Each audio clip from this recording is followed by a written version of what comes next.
getting ready here to go into go back together. There's not a whole lot of magic here other than these bearings are just a standard bearing. They do make oversizes on these. Of course, oversized bearings will end up being if you have a crankshaft that's been turned. When they turn a crankshaft, they make it small. They make the journals on it small. Again, you send a crankshaft off and have it turned. By the time you pay the money to have it turned and rebalance and all the stuff done to it, you buy a new crankshaft. I mean, it's just nature of the beast. I've had some turned. I've got some crankshafts that I'll probably never get rid of because I like them too much. But I've got a crankshaft back here on the shelf.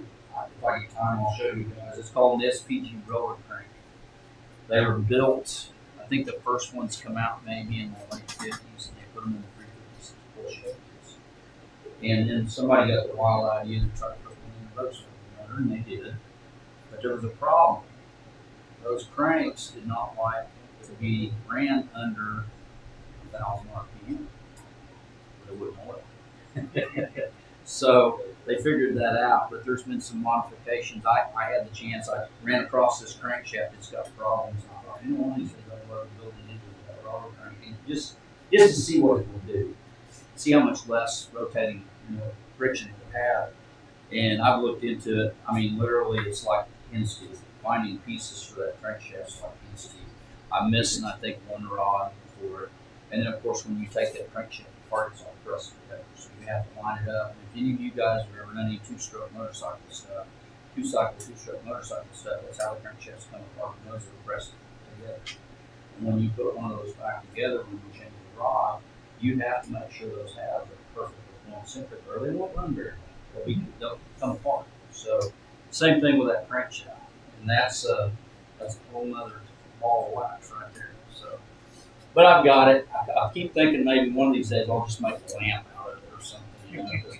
Most people wouldn't even know what it was when they saw it, and I didn't at first. And I looked at it and I'm like, oh my gosh, I know what it is. That's a legendary crankshaft. I've never seen one in person. The guy said, "Yeah," he said, "it's junk. I don't want it." I said, "I'll give you $10 for it." He said, "Okay, I'll take it." He said, "My dad had it in a bus, and the bus threw a rod, and that was the end of the crankshaft." Cool. He knew what it was. He just didn't care about it. He wasn't worried about it. He was over Volkswagen, I think. So. Did that happen? I think sometimes. I mean, it's all according to what day of week it is. You ask me if I like Volkswagens or not. I might tell you a bad story. I hate them. I don't want to see them anymore. No. Again, it's there's just a lot that goes into building them and working on them, and I enjoy doing this stuff. I have since I was a kid. I started building model cars when I was 3.5 years old. There's not ever been anything that's safe around me. I'll take anything apart. I've got an electrical engineering degree, so I'll even take electrical stuff apart. I'm not worried about letting the smoke out. I like to work on stuff that the smoke's come out of it and try to figure out if I can put the smoke back in. So, same thing with these engines. It just broadens your horizons on more what you know to do and how you need to, just get more information on being able to work on stuff. Something else I like to do with these engines too is these crankshafts is I go ahead and I put numbers on my journals. And there's a reason for that, because putting the numbers on the journals keeps it square in your head. And keeping it square in your head makes it a whole lot better for you. As you're looking at this engine, and it's laid out basically the same way, other than I've got it on its side. These two down here, that's number 3 and number 4 cylinder. Those two over there poking up are number 1 and number 2. 3 and 1 are opposed to each other, and they're both closest to the flywheel into the engine. 2 and 4 are furthest from the flywheel. So when you lay your rods out, that's what you want to do. This journal here is going to be number 3. This journal here is going to be number 1. That's your main bearing journal. That's number 4, and this is number 2. So that keeps it square in my head. So when I start putting stuff, and see, here's the really interesting thing. You think, okay, well, there's number 2. I'm gonna put it. Well, it's gonna face the other way. It needs to go that direction.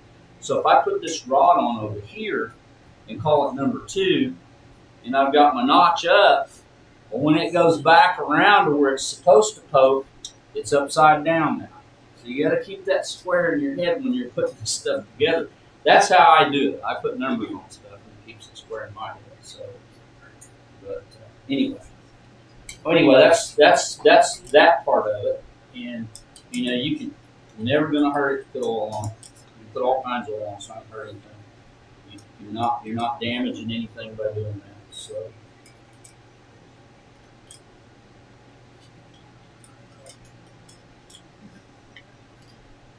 They just recently come out with a synthetic. Valvoline just recently come out with a synthetic VR1 with ZDP in it, which is the stuff that makes the solid tappet liquor engines. That's one of the biggest reasons they went to synthetic in all these engines, because pretty much everything now has a roller cam. Stock engines with all the roller cams, and they're not tappet. They're not tappet type engines, flat tappet engines, or solid liquor engines. So they're all running rollers.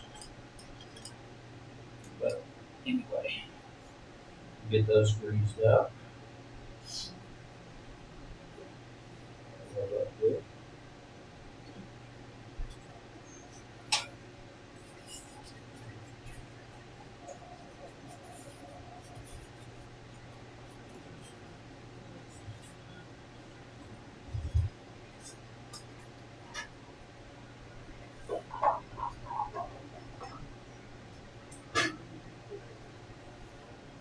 You guys all probably know what this is. This is called a torque wrench. It's imperative you have this kind of stuff to build these. I think the rod bearings on this and all. Look, I don't try to keep that stuff in my head. I keep QCs on my top here. Flywheel bolts, crankcase studs, everything's here on the torque. This is how the Bentley manual. If you guys don't have a Bentley manual, I highly suggest if you're going to build your own engine, by all means purchase the Bentley manual. It's $100 or whatever it is. Probably one of the best books out there. It's going to give you the factory specifications on everything. Probably give you more information than you really want, but it's there. It goes into crankshaft sizes, oversizes, bearing tolerances. It goes into all the specifics for every one of those engines. It's standard 1600 engines pretty much straight across the board. That's what it's going to do. So I keep the cheat sheet up here. Come over here. Let's see where we at. Rod bolts should be, I want to say they're 14. Oh, connecting rods 24. 14 is crankcase 8mm case. The big unions and 12 25. So the connecting rods for 24. Now, here's the situation. These are stock rods. They do torque at 24 foot-pounds. Some of the performance rods with ARP bolts, which all the performance rods tend to have ARP bolts in them, it's a 3/8 12-point star head nut bolt.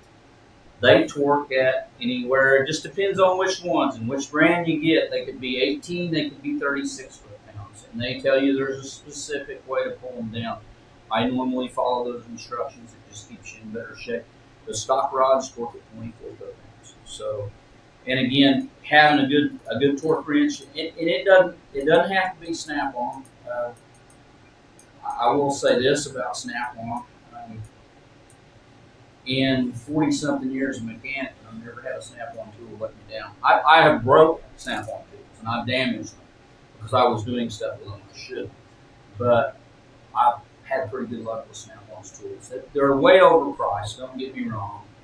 But when you mechanic for a living and you're making your money for a living, and that guy comes and brings that truck every week to your shop, and you've got Cummins engine tore down out of a truck that's got to go in 2 days, and you're waiting on that wrench that got busted that you were using to do something with, and he shows up and he's got that wrench in your hand, that's worth $1 million. I mean, I don't care what he says. Well, you got to give me your firstborn. Oh, yeah, okay. I want to get the shop done. So anyway, I've never done that, but anyway, that's having good quality tools. There's a lot of good quality tools out there. Proto makes a good quality tool. Stanley actually was manufacturing, I'm trying to think whose brand of tools, but Stanley, which is the stuff you've seen. I don't know about the stuff now that's involved. There was a variation of Stanley tools that were there for a while that Proto was making those tools and put Stanley's name on. So, FYI. They own Mac now. Pardon? They own Mac. Okay, see, there you go. So Matco, Cornwell, Snap-on. I think there was a point in time in my experiences of being a professional mechanic. I think I owed all of them, all 4 trucks at one point. I was paying all 4 trucks. They would come to the shop, because Mac and Matco made a lot more specialty diesel engine tools than Snap-on.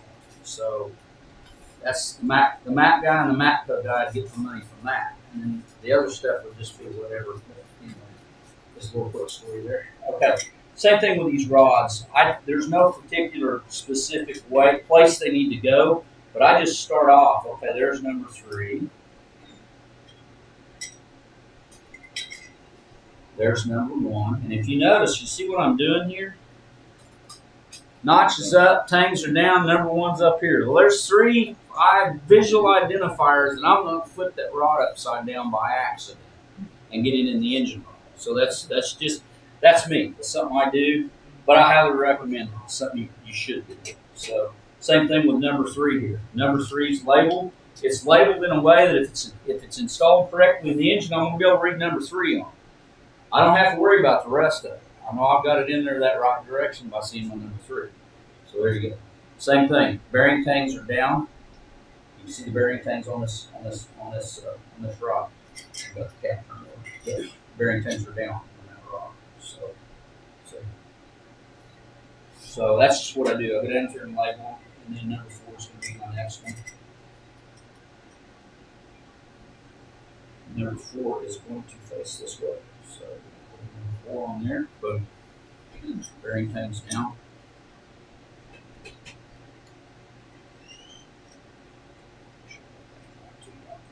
This is number 2. It's just a visual indicator. When I stick it on this crankshaft, they're all going to flop around. But then when I get ready to set it in this block, I'll grab number 1 and number 2 rod and set the crankshaft down in this block. And then when I get ready to put the case halves together, number 1 and number 2 will be sticking up. And I know these are all copacetic where they need to be. So. All right. Now, number 3. I'm going to do number 3 first.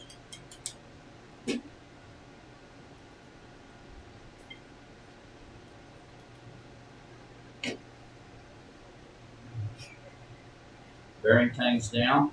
We're going to face it the direction that it goes. Push that up.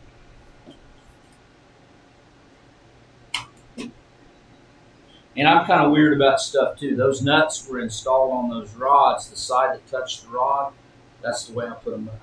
I don't flip them over. I put them back the same way. Whether that's actually something you need to do, it's just a habit to get into because there's other things that will make a difference. So that's just something I try to cover my bases on that stuff. Another thing about these rods, you can feeler gauge the side clearance on these rods. You build enough of these engines, you pretty well know what you've got going on with the side clearance and stuff. Most of these crankshafts are pretty solid, pretty tight when it comes to the correct what they've got going on in the way of how they're set up and their weather machine. And one of the things too that's a really interesting thing that you can figure out real quick is same thing with these rods. And I have seen it. It just depends. You can get into a situation with these rods that you tighten them down and they won't fall under their own weight.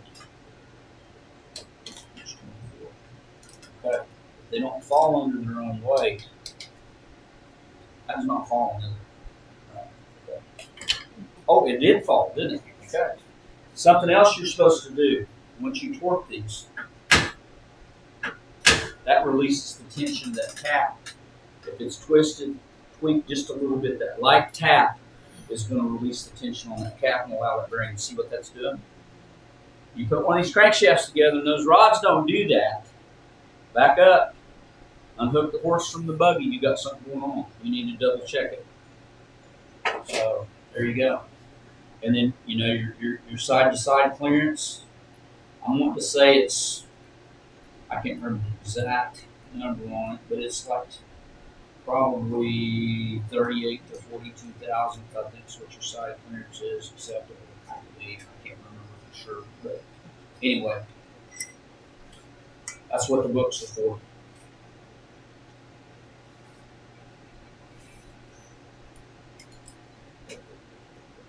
All right. Same thing. These have got numbers stamped in the caps. That's another really good indicator. The bearing tanks are down or bumps up. So we're going to go over here. We're going to put number 1.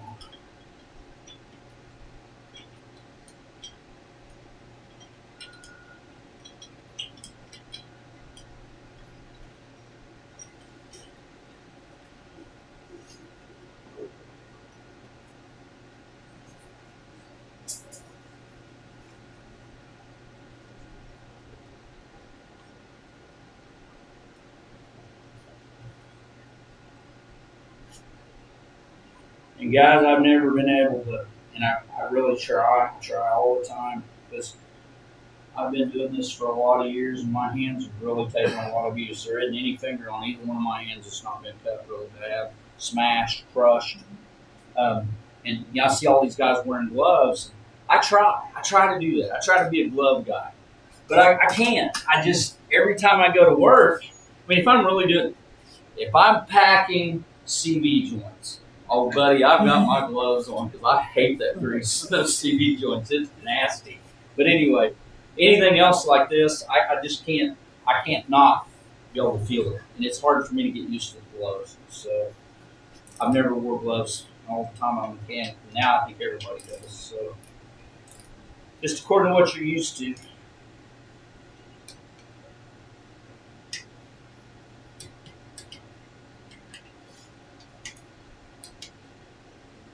Hey, we're on the money there. Like that.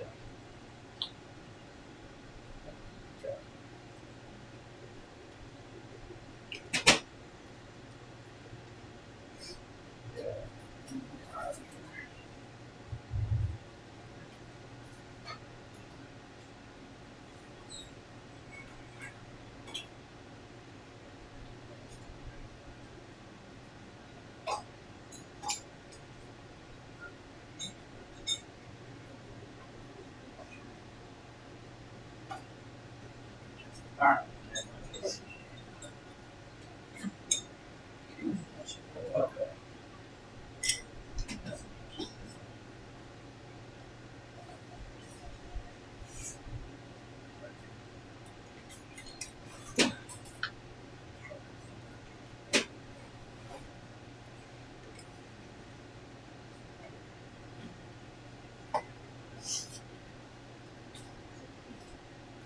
Again, I'm doing number 4. So 4's going to face up, bumps up, read the number.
See what I'm talking about? The way these rods, the way direction they face.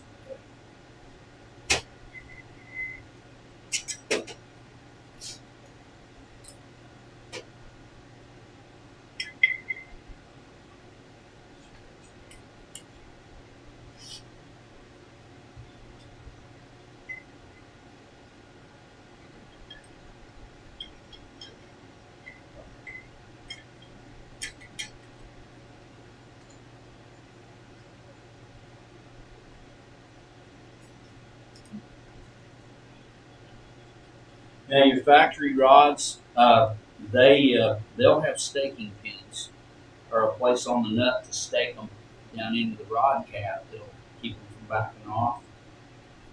Um, yeah, it's hit and miss. I normally don't stake those. I put brand new nuts on them, most instances the new rods come with just standard nuts. They don't have the staking type nuts on them, and there'll be a design of such that's like a soft rod, which these are, but they don't have a place to stake them. So factory rods, you will see a place on them that's stakeable. You technically lock the nuts. I don't think I've ever seen a rod nut come loose, so not saying I won't, but it's possible. Okay. We have a crankshaft built. I'm going to go ahead and get that back bearing on it. I'll go ahead and set this crankshaft in the case, and then I'm going to go ahead and talk about a little bit about cam stuff. We'll assemble the cam and put the cam bearings in the case, and then go on to the cylinder heads and stuff.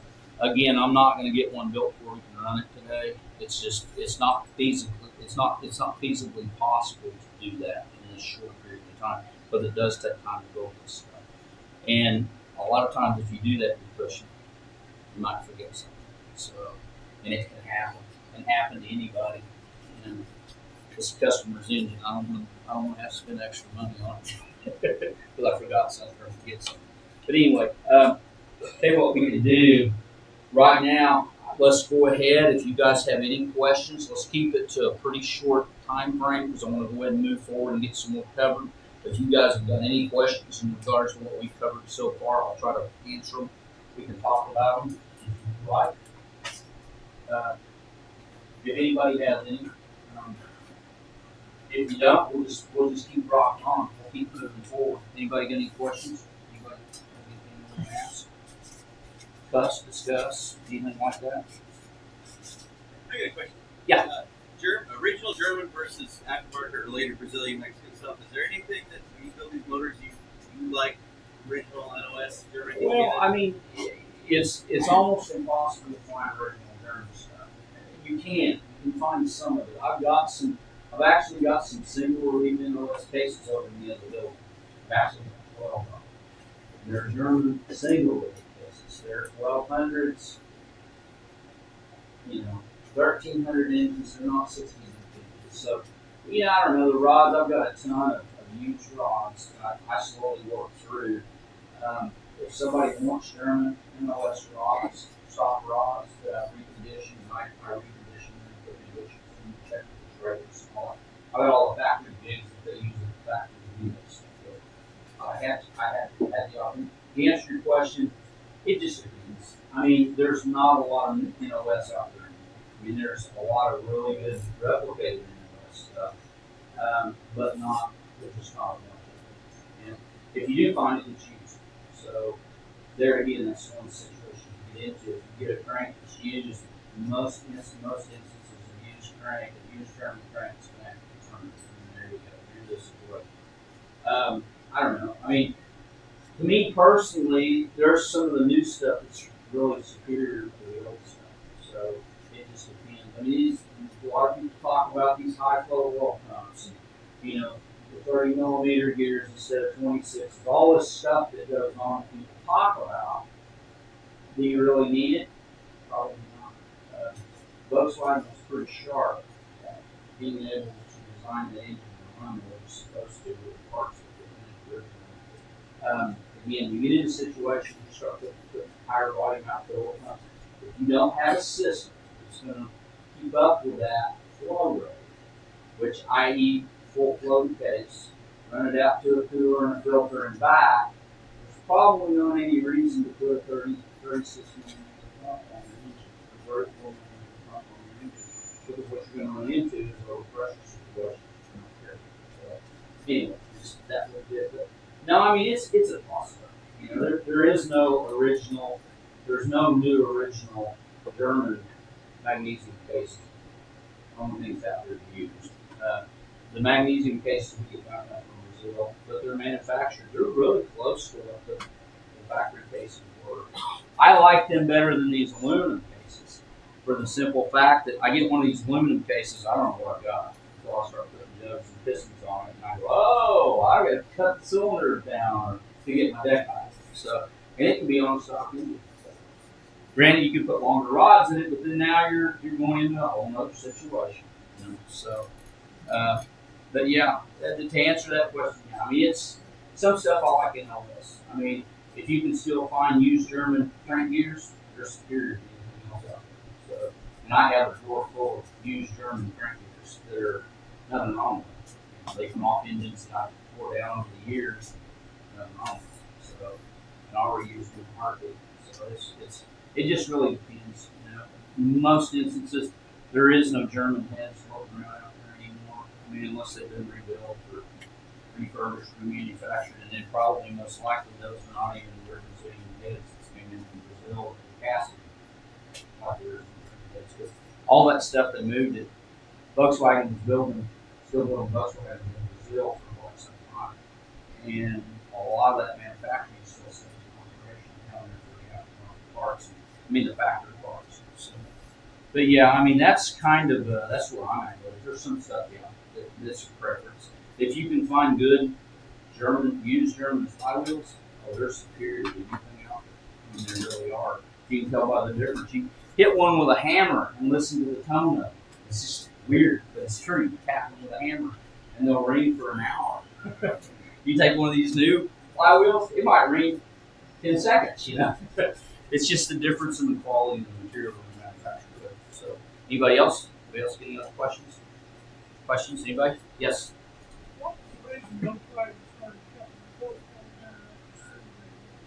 Say that one more time.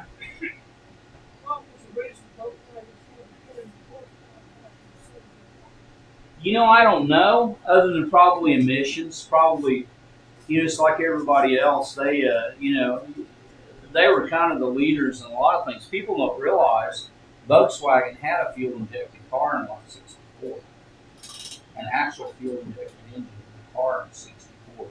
And nobody else. Didn't Corvette? Maybe Corvette in the '60s might have had a fuel-injected engine, possibly. Okay. Okay. Very rudimentary, very archaic fuel injection system. Same thing with the Volkswagen. But I mean, they did. But Volkswagen did it on wide scale. Well, maybe not wide scale, but squarebacks got fuel injection, and the notches and then you know they mixed all that up. Some of them had carburetors, some of them had fuel injections. Depending on what part of the country the cars got shipped. I think a lot of the California cars had, and then some of them had dual carbs. Yeah, I don't know. Other than the emissions, probably small stuff. You know, I can remember the early to late '70s when they started hanging smog pumps on everything. You know, everything had to have a smog pump. And the first thing that would rot out on those systems was the piping that goes into the exhaust manifolds. You know, what in the world? But it is what it is. And now we're going to go to electric. We're going to get on it, man. We're going to do it. Anyway, okay. Anybody else? Anybody else have any other questions?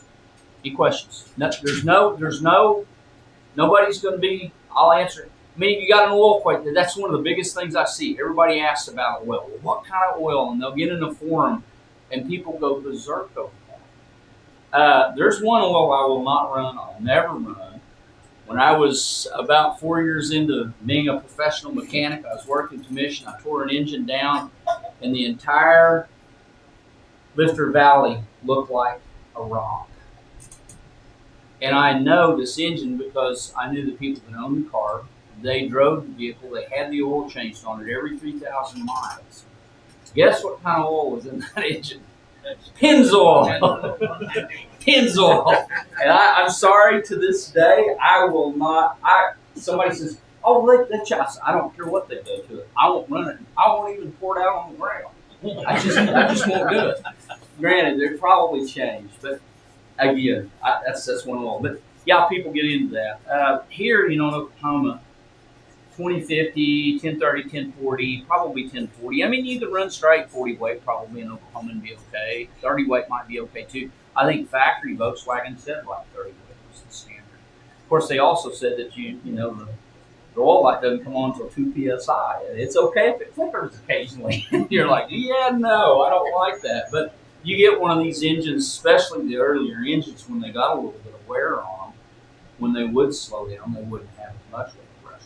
But they didn't really require it. Everything was nice and lubed up from everything being slung around in there that's sitting at the idle at the stoplight and the light flickering a little bit didn't bother me.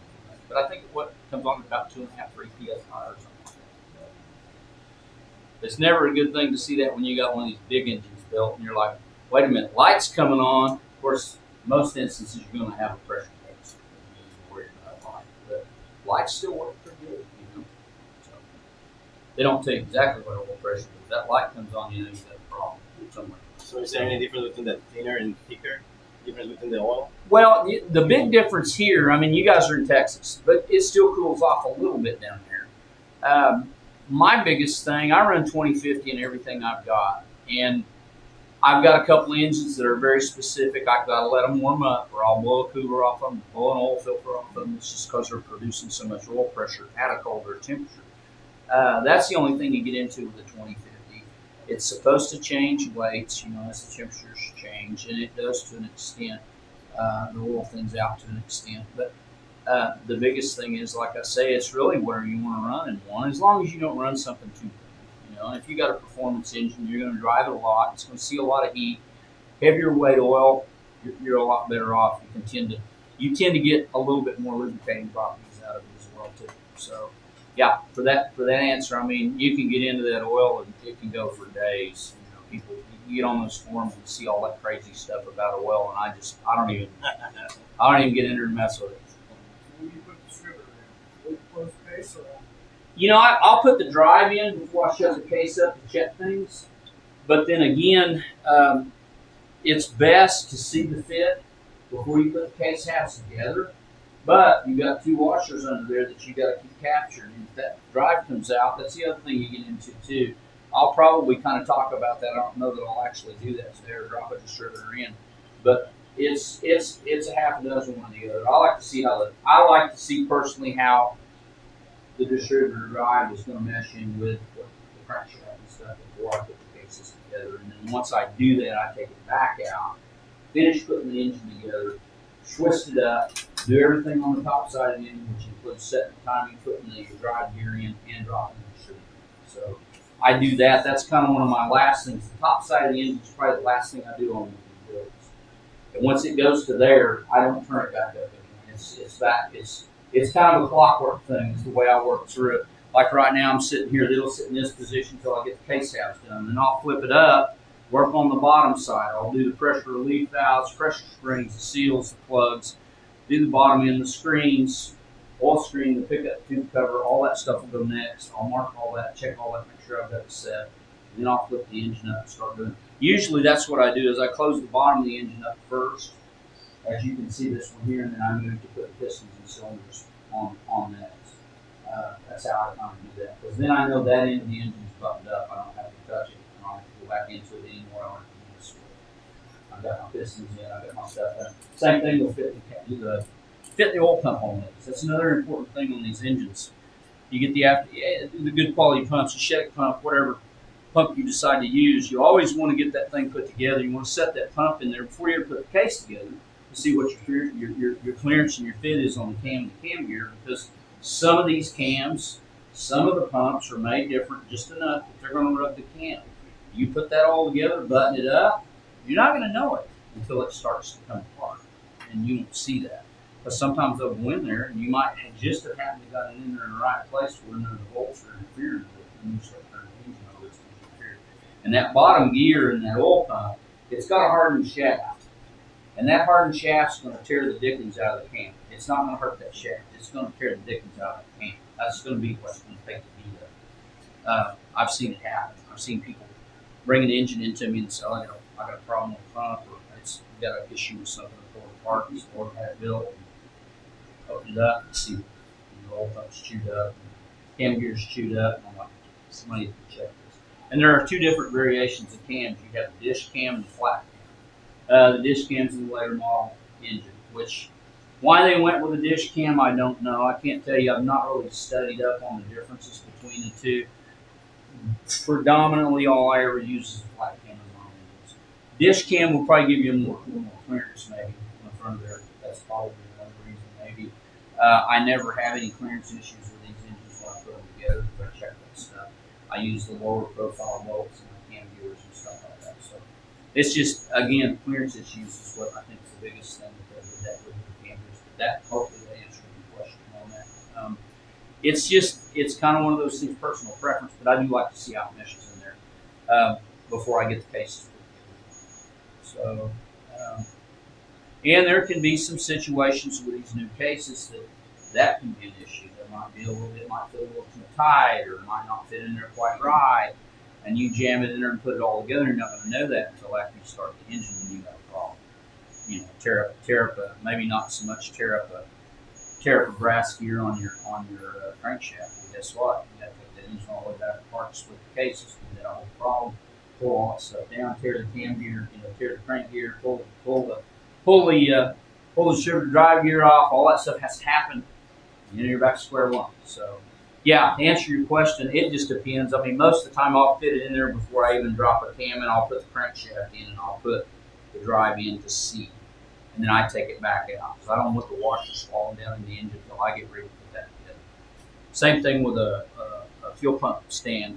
Your fuel pump stand, your fuel pump push rod, you never want to remove that stand. If it's in the engine, you don't want to remove that stand out of the engine and without pulling the fuel pump push rod out first.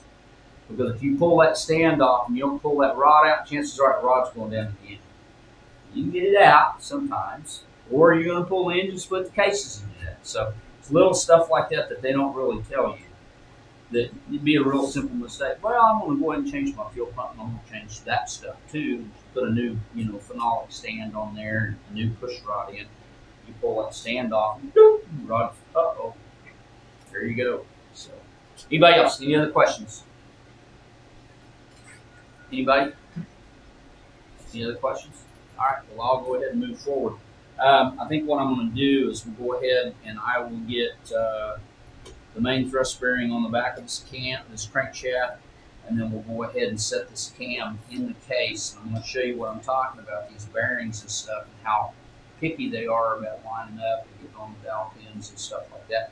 And again, it's real easy to pinch one of them. So you just have to take your time, and that making all these marks and taking an extra 15 minutes and marking all that stuff might save you. So it's just the way that works. Let's do this.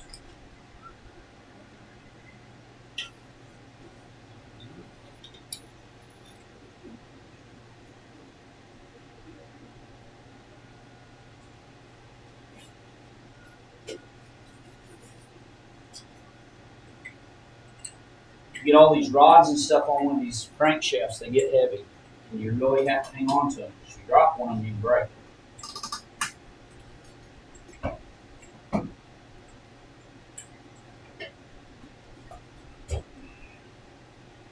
Again, see the bearing hole for the pin. I'm going to put it towards the flywheel. And that's it for that. And I've got my little mark here on top of the bearing. So I'll put this right here. Get my glasses on so I can see what I'm doing. Okay. There's 1 and 2. Okay.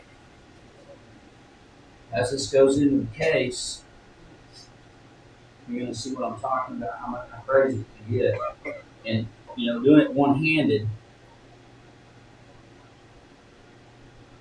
I kind of feel that one good.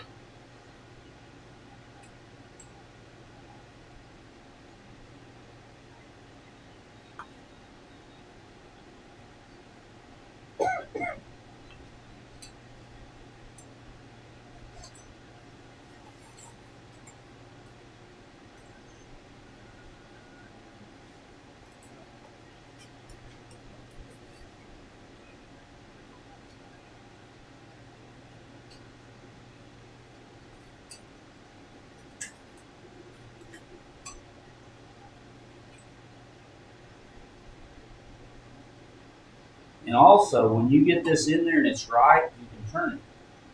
It's not fine.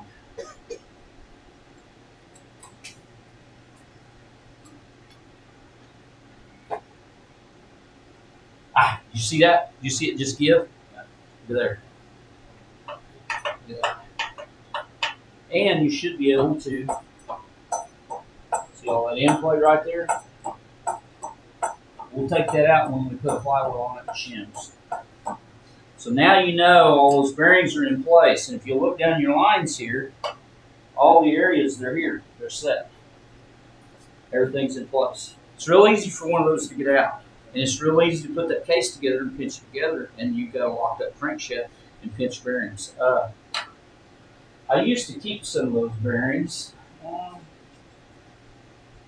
don't know that I've got one anymore. I had some I pulled out of a friend's engine. He had a real good buddy of his, a V8 hot rod guy. There's nothing wrong with it. Told him, yeah, I can build that Volkswagen for you. Okay, so he helps him build the Volkswagen. He brings it out to me and he says, Mark, he said, this thing's locked up. Turn over.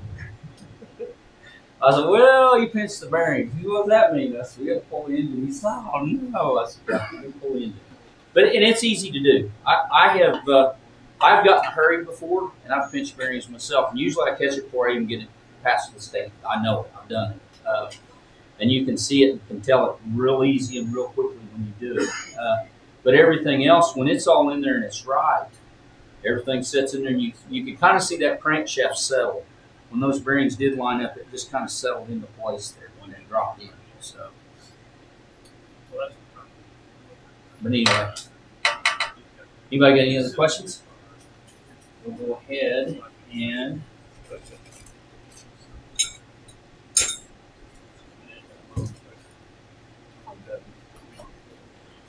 all right. I was telling you about manufacturer's magical goo. This is Ingles magical goo that they use on their lifters and their camshafts. And of course, they give you lots of great little packing peanuts, but you gotta love that. Again, I was telling you about these camshafts. This is a W100. It's a mild grind. I think it's like a 420 lift, which sounds like, oh man, that's massive. It's really not. It's not too much more than stock, but it does open valves up, leaves the valves open, so you get longer in, which makes a really big difference in these engines running stock 1600. I was telling you about the slot and where the bolt was at.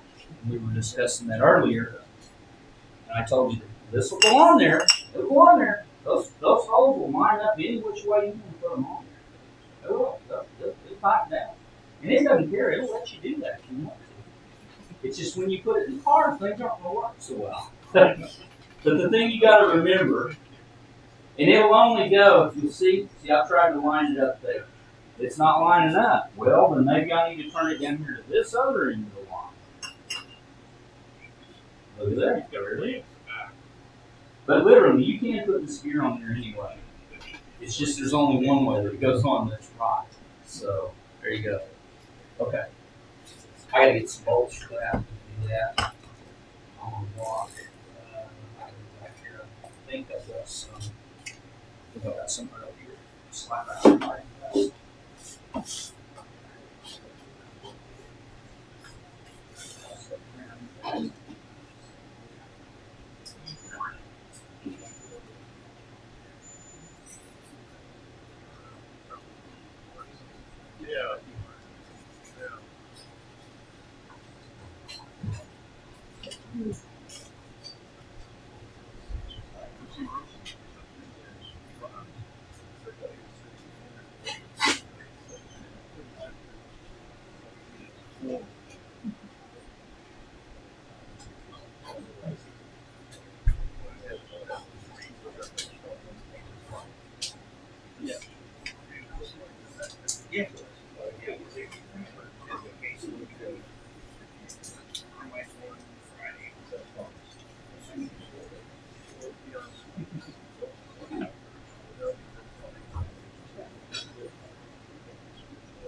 Yeah.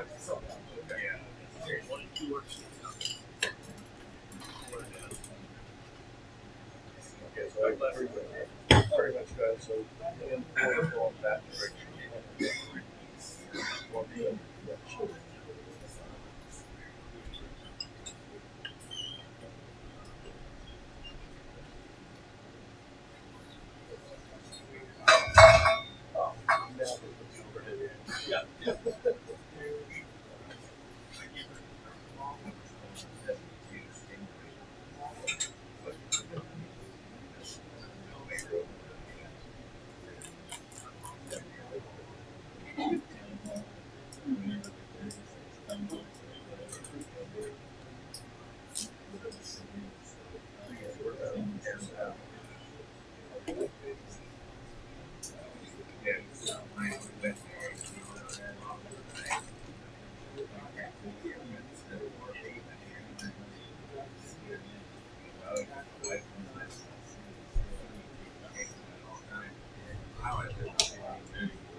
Loctite 242 on the cam bolts, so make sure they don't come loose on you. And they torque 18-foot pounds. So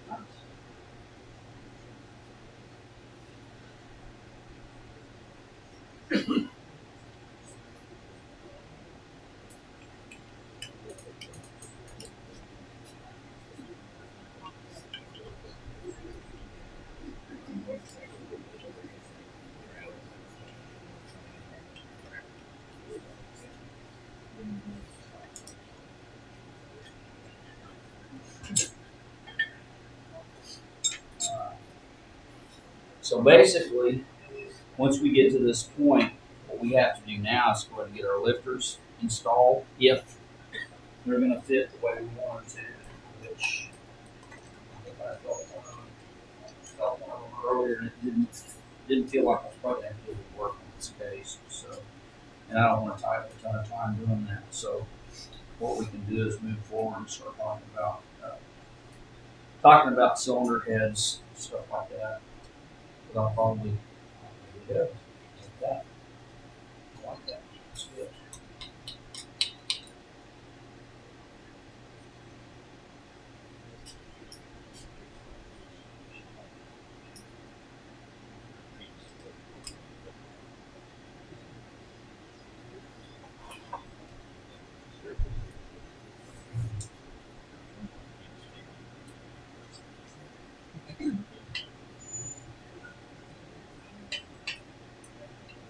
You guys can see that on the camera.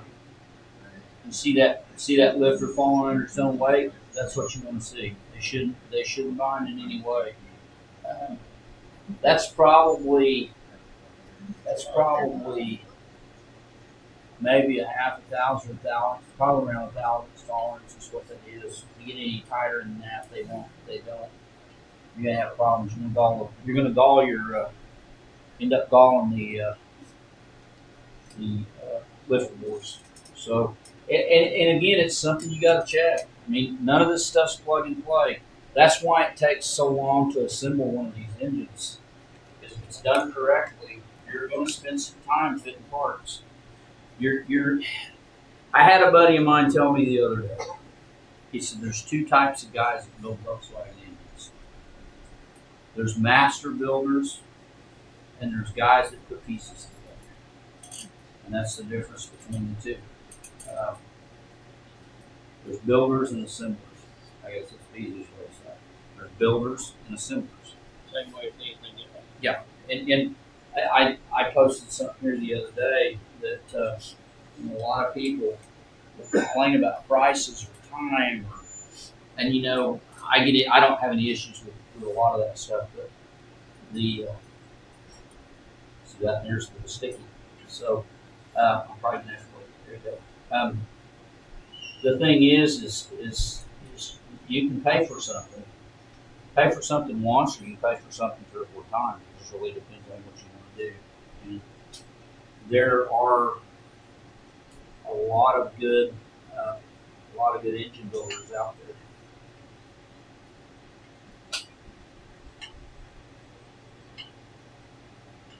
That's a little stickier than the other one, but we'll work with it. And that's the thing about it. It's the little details is what's important. And again, if you don't pay attention to the details, it's going to create a problem for you. That's what ends up happening.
Everybody enjoying class so far?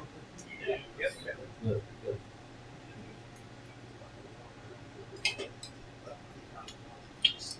And again, like I say, anybody that would like to come out and spend a couple of days and actually see one of these start to finish, would like to come out here and get their hands in one and help me, I don't have any problems doing that.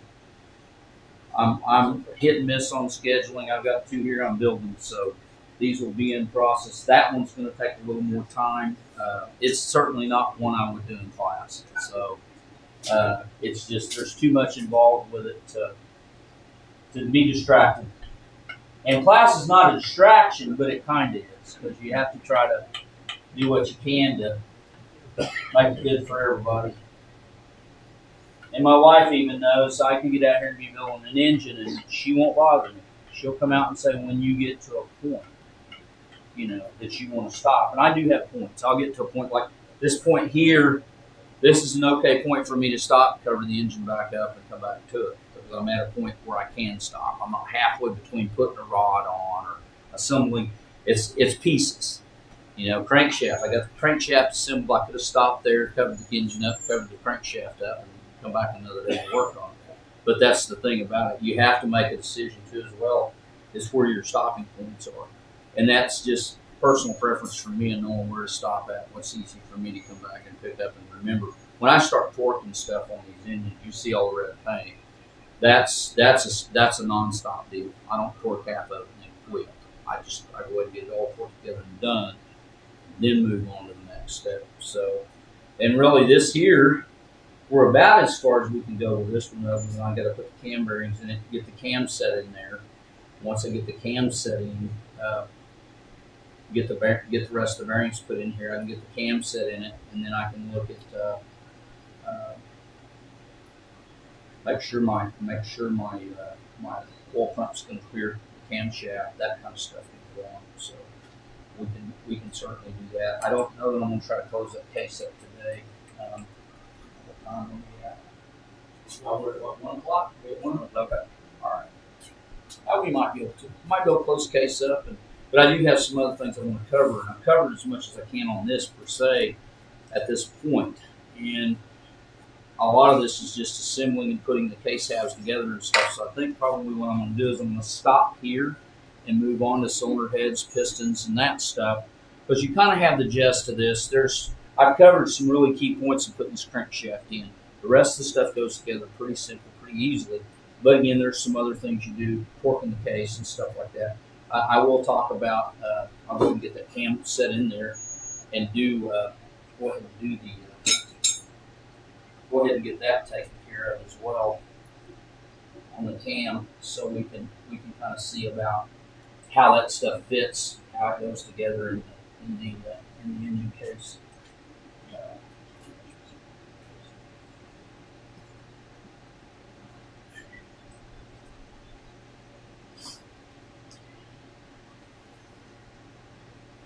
And what I'm doing here, guys, is I'm just setting the bearings, the cam bearings in this other half of the case, so you might not be able to see me doing it. But and there's a specific. These bearings all have a specific place.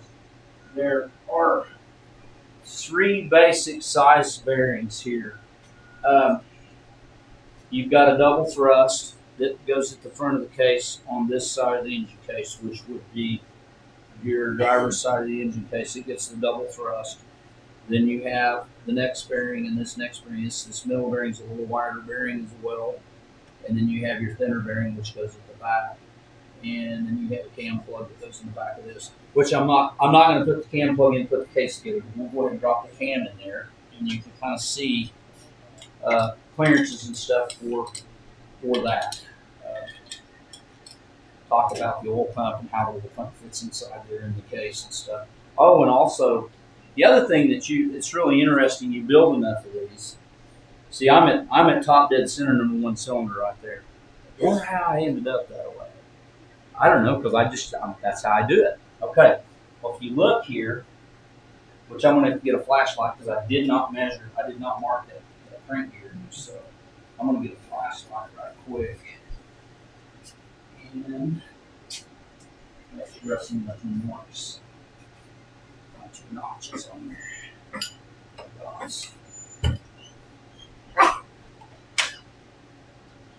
And I don't know if you guys have ever used much of this Milwaukee stuff. I've never been a battery tool guy in my life. I got a whole drawer full of Snap-on air tools over there. Do you know what I use all the time? These Milwaukees, I love them. Just a plug for Milwaukee, I guess. But I do. I really enjoy using the Milwaukee stuff.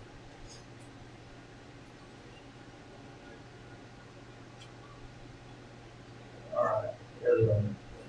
So, that being said, because my eyes play tricks on me, and I'm not going to try to remember that.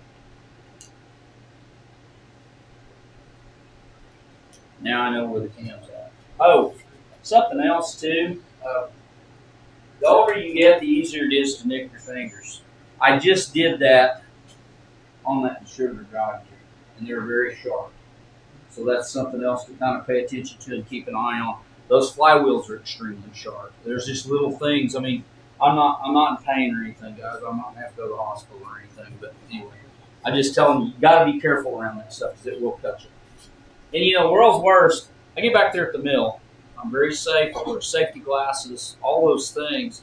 I've got the mill stopped. I don't touch the mill. I don't touch the part unless the milling machine has stopped. It's not turning. All those tools that I use are extremely sharp. And I'll reach up there and grab something, and lo and behold, I nick my knuckle against the tool. So you just have to watch. You got to watch what you're doing with that stuff. All right. Again, we got a slot up. We got a dot. We got a bolt up here at the top. I think we're good. I think we got the cam on there in the right direction. And then I'm going to go ahead and set this cam in here. But here's the thing. There's my marks. So what I've got to do is I've got to roll this crankshaft around, and something that I have developed that I use for that purpose is a steering wheel. I know how to use a steering wheel. So, there you go. Now I can go ahead and roll this crankshaft around where I want it to go. Something else you have to do is make sure you keep your rods up because they will bind up in the case if they fall over. So right there is where we're at. And here. I'll leave one in between the two.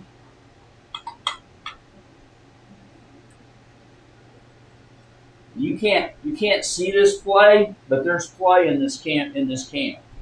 And I think it's I can look the spec up, but I want to say it's 2 to 6 or 2 to 4 thousandths or something like that. It's a very minimal amount, and that's a double thrust bearing.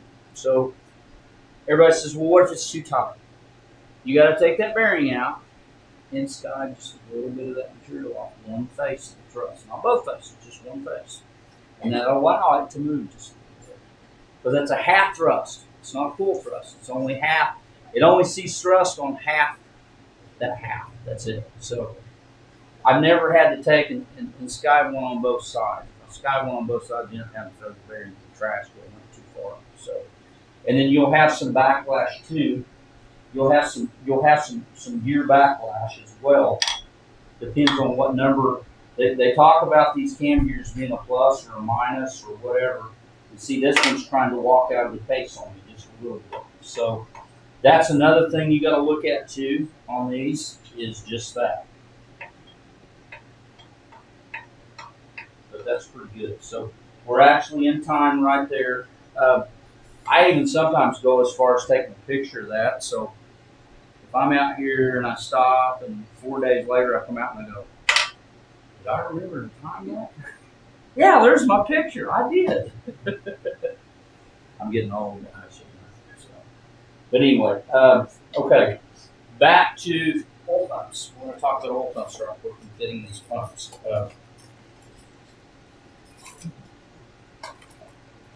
Everybody asks about gaskets, and glue, and lubricants. I install pump gaskets dry. I do not put any kind of sealer, gasket material, or gasket glue or anything on these gaskets. They don't need it. That's a machine surface, and if that's correct, and you torque this at the right specification, the correct torque, it shouldn't leak there.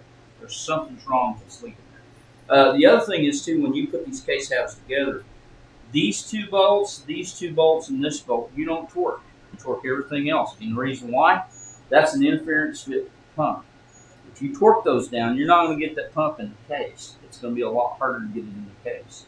So, and you don't want to have to pull. The pullers work pretty good, but you end up usually tearing your old pump up, pulling it out of the case if you don't break the case loose and loosen it up. So, again, that's a Sheddick pump. What I was talking about clearance interference issues is down here. That's where you get your clearance issue on a camshaft if it's too tight. So what you do, Volkswagen made a really cool little tool, and I don't have one of them, but it's one that you stick in the case and it tells you, gives you your clearances and all that stuff. I don't have that tool, so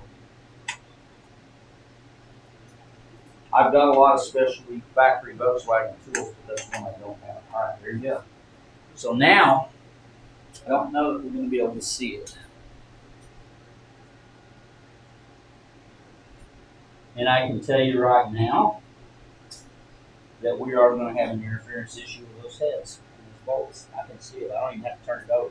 So, what do you do? What happens? What do you think you got to do to fix that? I mean, I already see it. I'm going to get the bolts. So, there's two trains of thought.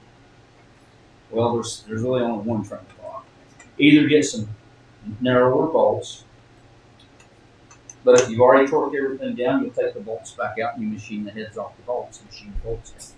And that's usually what I do with these cans. I've got another set of bolts I'll go back in the other room and get before I do that. But I've got another set of bolts that I can put in this row that are the smaller head bolts. These are a bigger head bolt, and these are normally, if you're running a standard oil pump, they work. Sometimes they do, sometimes they don't. It's these cases, there's differences in it. So But these are going to hit. They're going to hit down here on the bottom of the pump. So you can't shim the pump out. It's got to fit flush with the cases. You got to take the least. You got to take the least path of resistance. That's going to be take the material off the heads of these bolts. So which doesn't affect the bolt whatsoever. You're not damaging the integrity of the bolts. You're just taking the top of the bolt off. So not to the point where you can't get it out anymore, but you're just dropping it down. So there's that. So we know we've got to do that. That's the part we're going to have to do before we can hopefully assemble this engine. That's got to be done. Setting the end play on the flywheel, I can't do that without assembling the case. So I'm probably not going to do that today, but I can certainly discuss it. We can go over that, the tools associated with that, and what the end play looks like. 4 to 6 thousandths. When you do the end play on one of these engines, I'm going to go right above your head. Fine. I'm just going to grab 3 shims. I've been busting like that.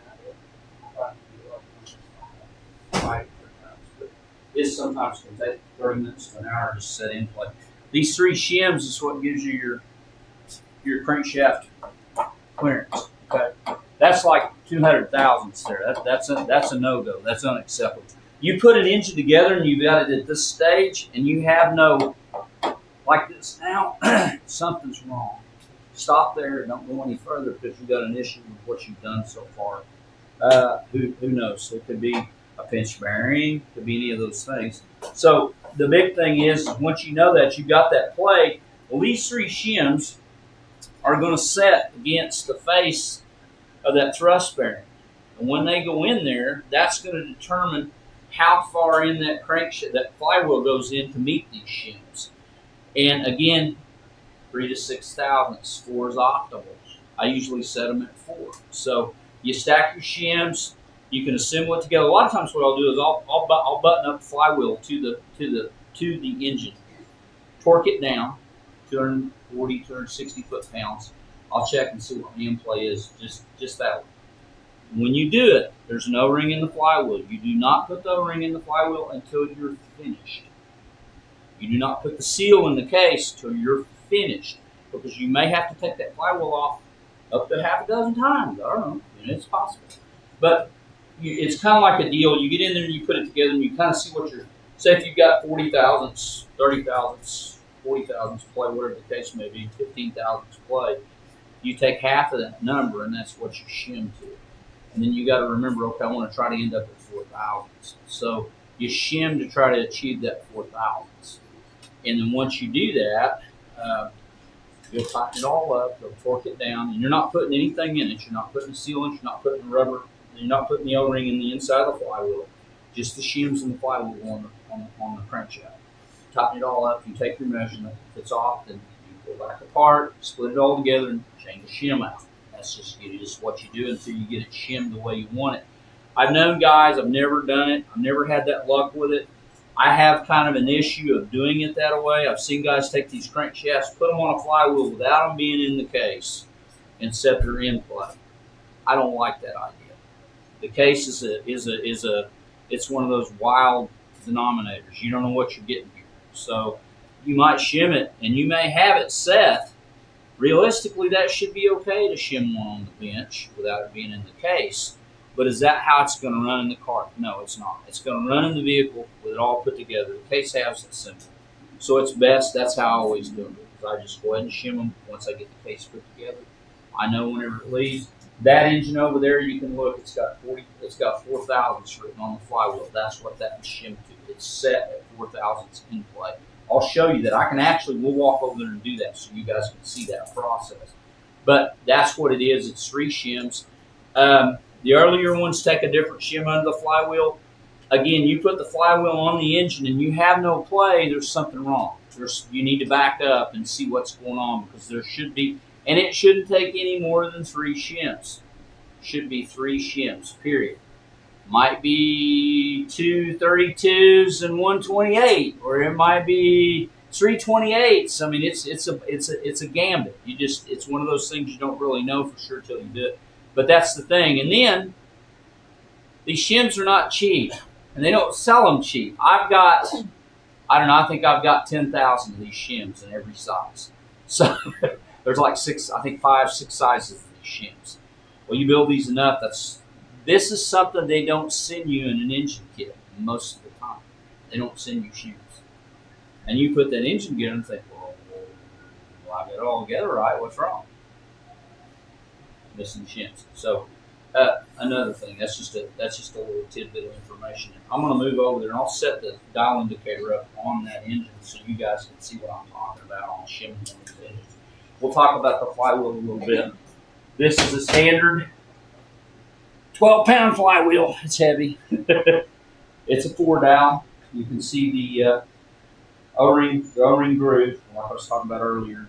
Don't put your O-ring in or your seal in until you get your end play set. And once it's buttoned up and you're happy with your end play, you take it all apart, put your seal in, put your O-ring in, put the flywheel on, Loctite your gland nut, torque your gland nut to 220, 240, whatever your situation being is, which gland nuts you're using, whether you're using a chrome moly or a stock or whatever, and you're ready to go and that's done. You don't have to mess with this anymore, it stays.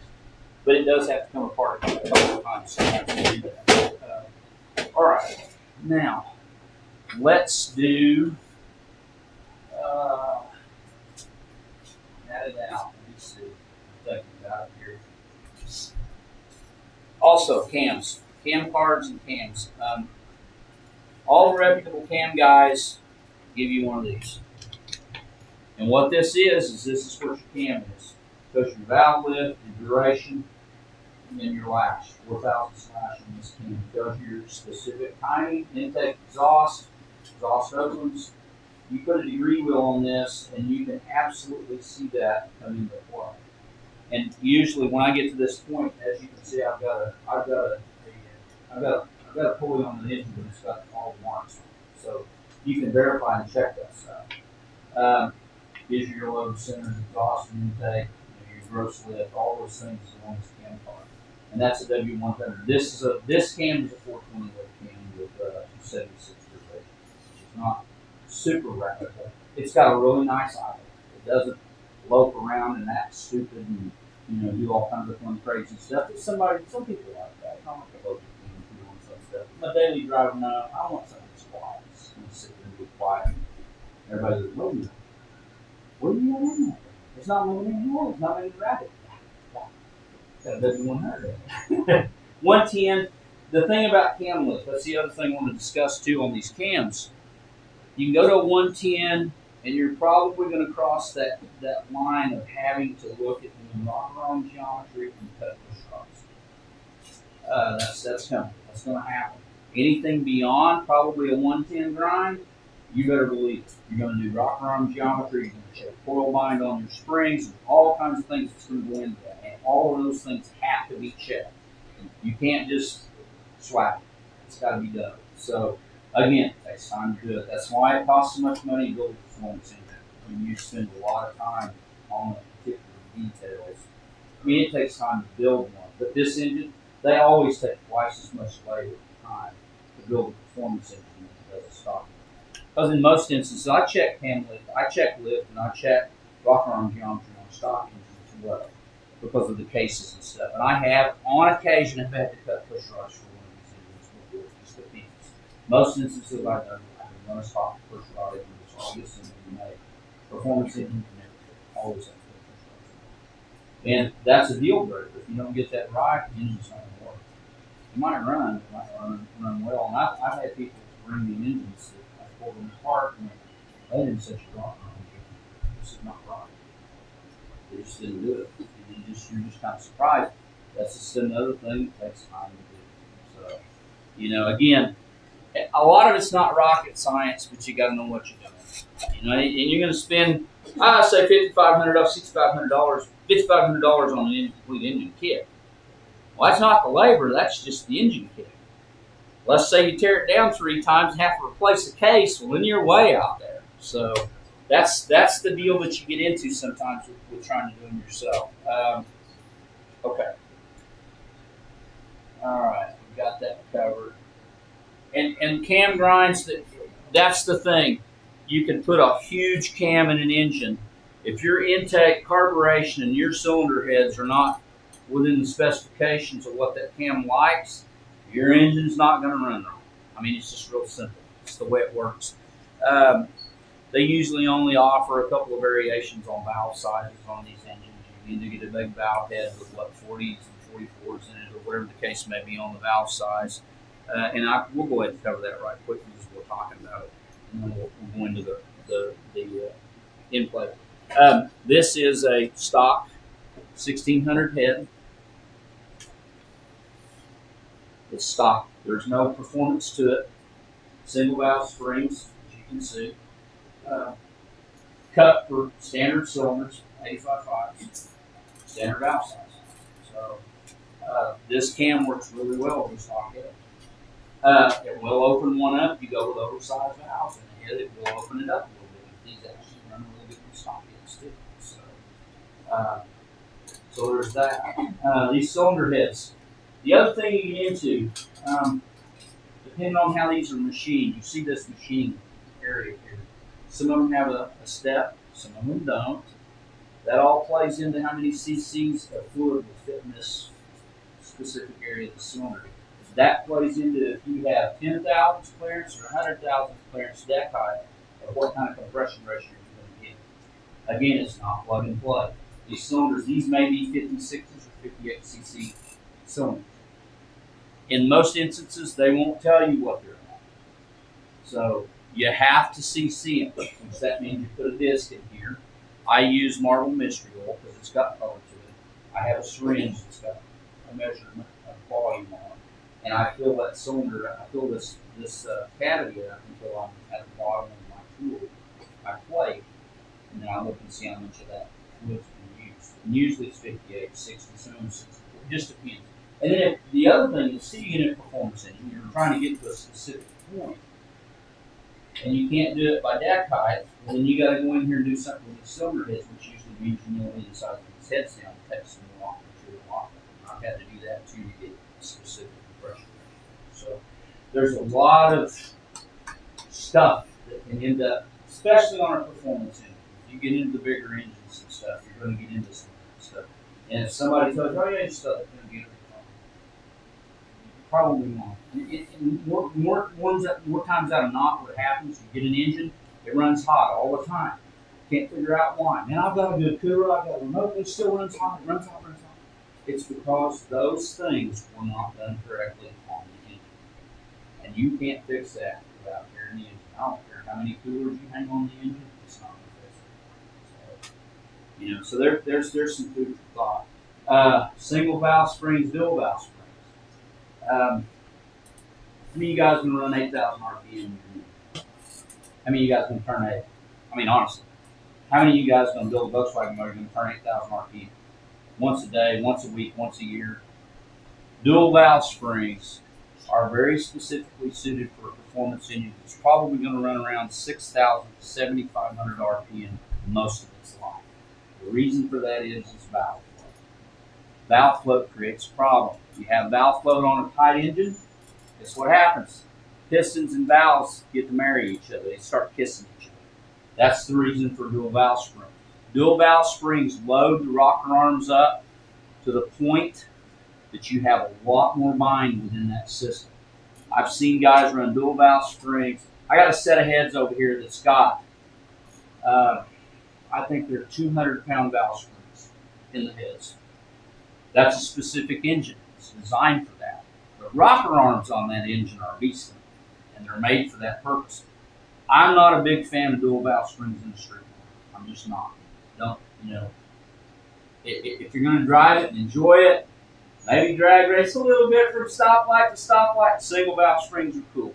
You get into another level of things that's going to create issues for you down the road. And you're definitely going to be adjusting valves on one of those engines a lot more than you are when it doesn't have dual valve springs. I'm not against dual valve springs. They have a purpose, just not in all aspects. So, and that's just a standard dual port stock cylinder. Okay. And that's what's going on this engine. Now, this is a dual port big valve head. Do you see any difference in the valve size? A little bit. Intake's a little bigger, just a tiny bit. This is a dual port performance head, and it's cut for 90.5. So so it's a little bit bigger cylinder.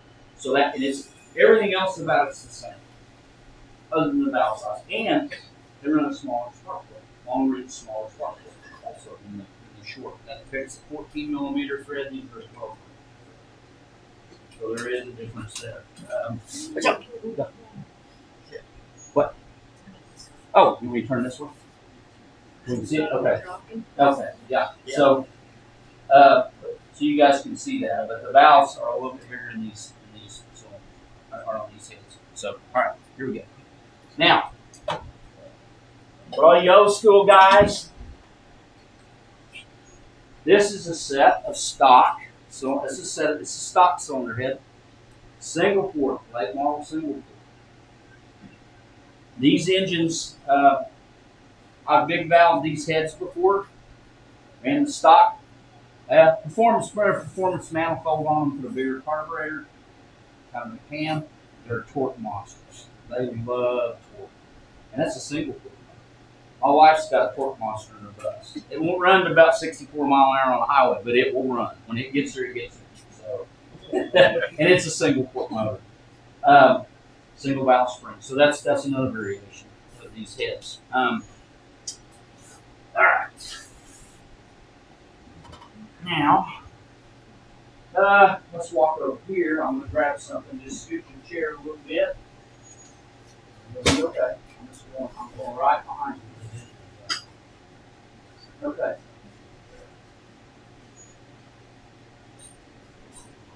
We're talking about big valve springs. Those are monsters. Those are in a Volkswagen-based cylinder head. Cosworth ports. You guys are anybody familiar with Cosworth engines? Oval port heads, monsters. 12 Dodge fuel from a Volkswagen motor sitting on there. But those are 200-pound valve springs. And those are the rockers that run those.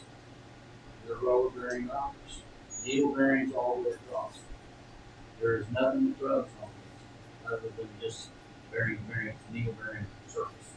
I mean, those are they're just like glass. Just smooth.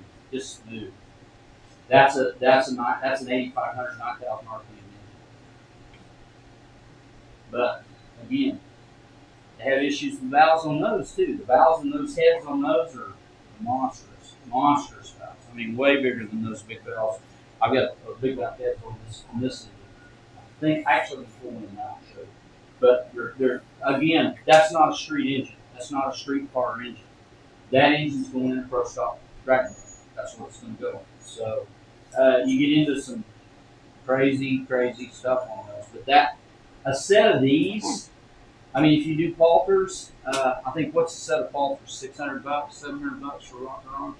1,000, 1,200, probably 1,200. I got a set of Palter rods and that engine's like $2,400, $2,500 just for 4 rods. 4 rods. I didn't spend that kind of money on it. I got the engine. I bought the engine at a really good price, but crankshaft. It's got a Demoro crank in it. I've got a Joe Hunt mag in that engine. It's all hot rod. It's not going to be a street motor. I thought about putting it in my single cab driving it down the street, but nah, I better not. I first got that engine. That was my first thought. Put it in my shop truck. Take it to drag strip, put some slicks on it, and break some guy's heart. The old raggedy Volkswagen truck. No, I got a 2 chassis pro stock VW drag car with that engine. Eventually, one of these days, I'll ever get it. I walk in here and I leave it on the stand, so I want to look at it. Because one of these days, I'm going to put it back together and I'm going to set it on the stand and see if I can't break the stand off the floor. But I haven't done it yet. So. But yeah, that just tells you some of the differences. You can get so exotic that it's just crazy. But I mean, you guys want to pass those around. That's a 200-pound valve spring in a Volkswagen. Does that have any reason to be on the street? Probably not. I mean, it'd be cool for just a little bit. Pull up beside a guy in an LS1 vet motor, a vet car, or a hot Camaro or whatever, and grin at him. That would be fun. But I mean, the amount of money that's spent, you're talking, that's a different level of engine.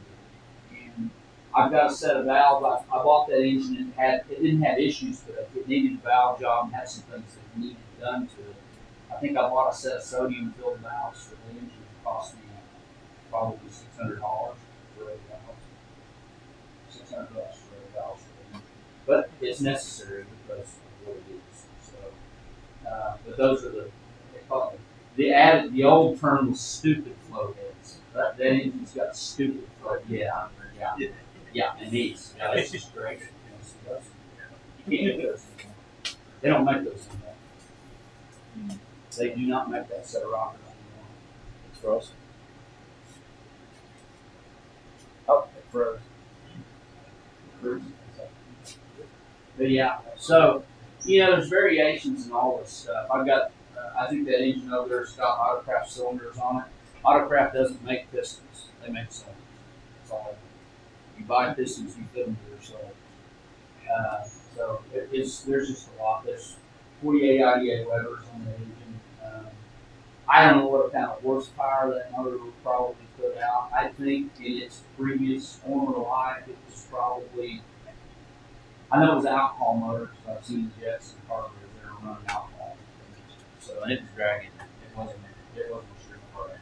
That's what the same car engine or same drag car. So, but yeah. So anyway, just differences in parts. The more you hot rod them, the more work you got to do to them. So you can build some of them. You can build a really solid 1750, 1835, just a little bit bigger than stock. You build a 1914. I love building 1914s. Biggest pistons you can hang on these cases, and they actually work pretty good. They run pretty well.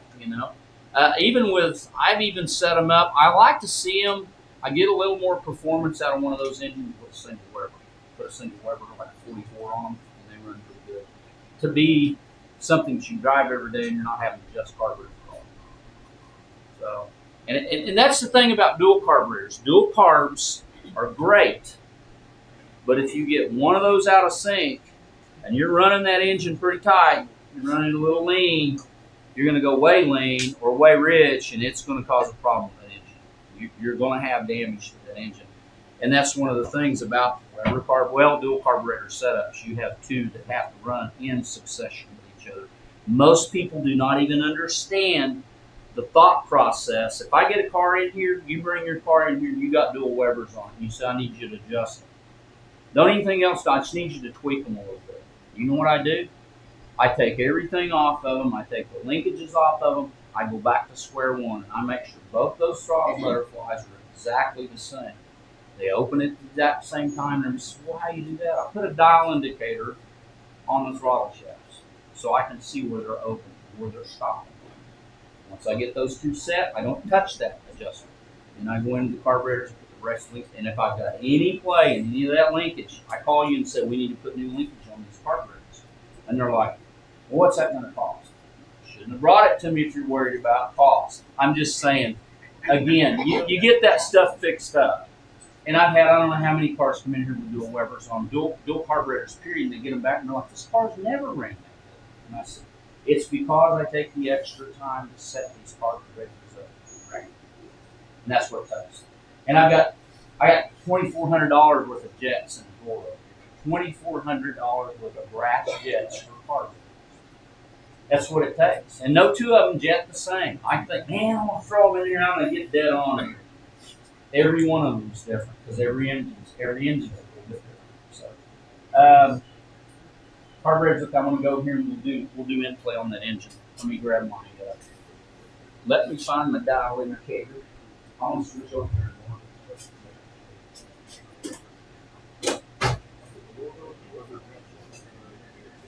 No, they're not. So the Wardos are a little bit different jets. Same principle, same situation. They are different. They're not interchangeable. Yeah, and I don't keep any door. I just did a set of Wardos over the engine. I don't have those jets in. So yeah. Well, and it's funny because I go by. I mean, I write all my stuff down on all the carburetors I do because every one of them is different. And I think one of these days I'll look back in my book and go, no, what I jets in the first one. About every 6 sets of carburetors I put I jet and set up. I'll get one the first set of jets I'm putting in the middle. Every other time I'm switching jets out. So, and I've got the other thing I take it one step further. I've got a Snap-on full gas analyzer. Exhaust. I put that in the exhaust of these cars when I'm setting carburetor. So my ear will tell me one thing, and that thing will tell me whether my ear is close. So I still do a lot of adjustments by ear, but ultimately I'll hang that in the exhaust and see where we're at. Because if I know the car's going to be around on the highway a lot, 36, 38, 3,900 RPM, if I around 4,000 RPM, I'll put those carburetors, I'll put that engine on that full gas analyzer, and I'll run it 4,000 RPM to see where we're at on Lambda and everything else. Because if you're right, 13, 14 to 1 stoichiometric, that's the efficiency of air to fuel ratio. 14 to 1. Carbureted engines, it's better to set them down around 12, 11 and a half, 12 to 1 stoichiometric ratio, on fuel ratio, because it's carbureted. Fuel injection, they can get away with it. You run about 4,000 RPM, that machine will tell me what those carburetors, what's being burnt, what's not being burnt, put into the exhaust. It's really easy. You literally can turn a screw a half a turn, and that machine will see it. You can see it. So I can tweak them and get them pretty close. I get them pretty close by ear, but I always hang one machine. Even a stock carburetor, I'll do that just for fun, just to see, because you can take a Solex carburetor. They've got replaceable removable jets. You can jet them up pretty big and run them on a pretty good size engine. So, where you run into issues, you get a big enough engine, you don't have enough fuel support going into the engine, and that's when you start having dissipation issues and stuff with the Solex carburetor. So this is just a dial indicator setup. That's what I use to do these, do the in-play on these engines. So what I'm going to do is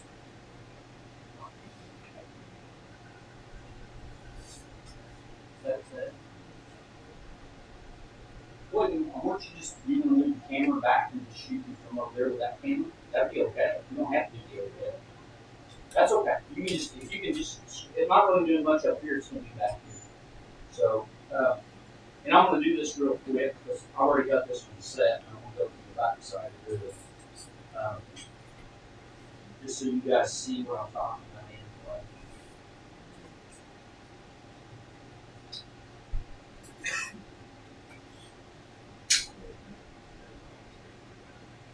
play. Again, you know, you can set in play with some very crude tools, and I'm not saying it can't be done.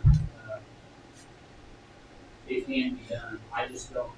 I like to have good stuff to do it with. So, and if you're going to do a lot of it, that's some of it. You know, you gotta do it that way.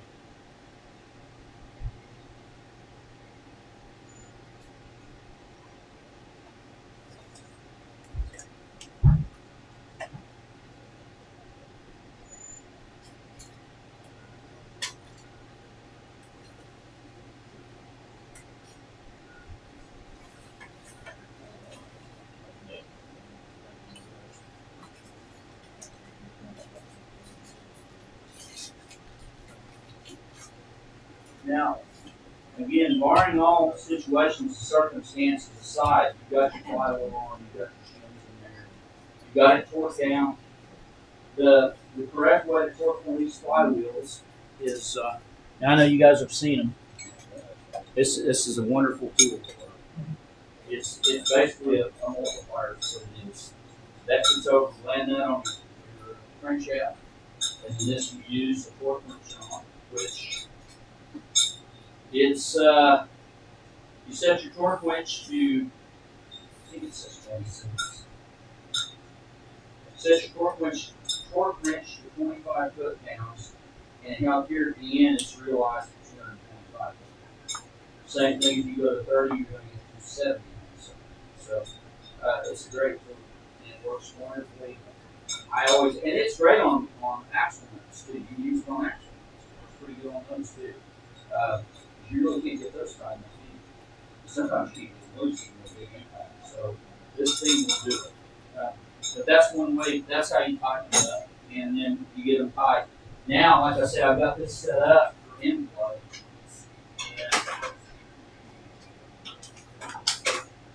I'll go ahead and check this inflow on.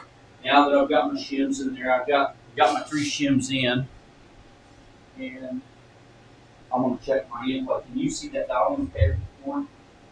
Can you see that dial indicator? Can you zoom in on it? I need to turn it a little bit where you can see it. You see it?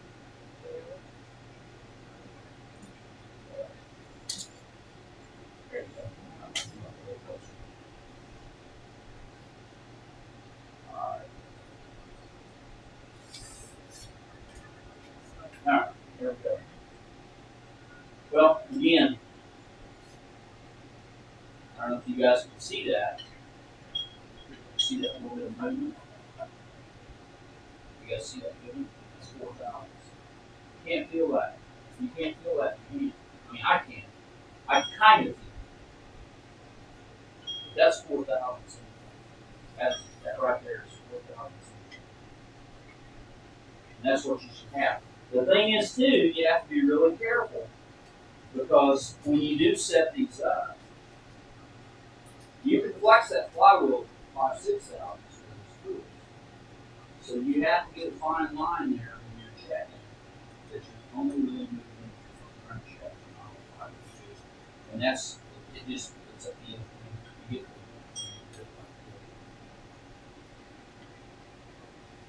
and you can feel it. That's why I say anytime that's a really good tip. You can go buy you a first time. And you got this really cool 60.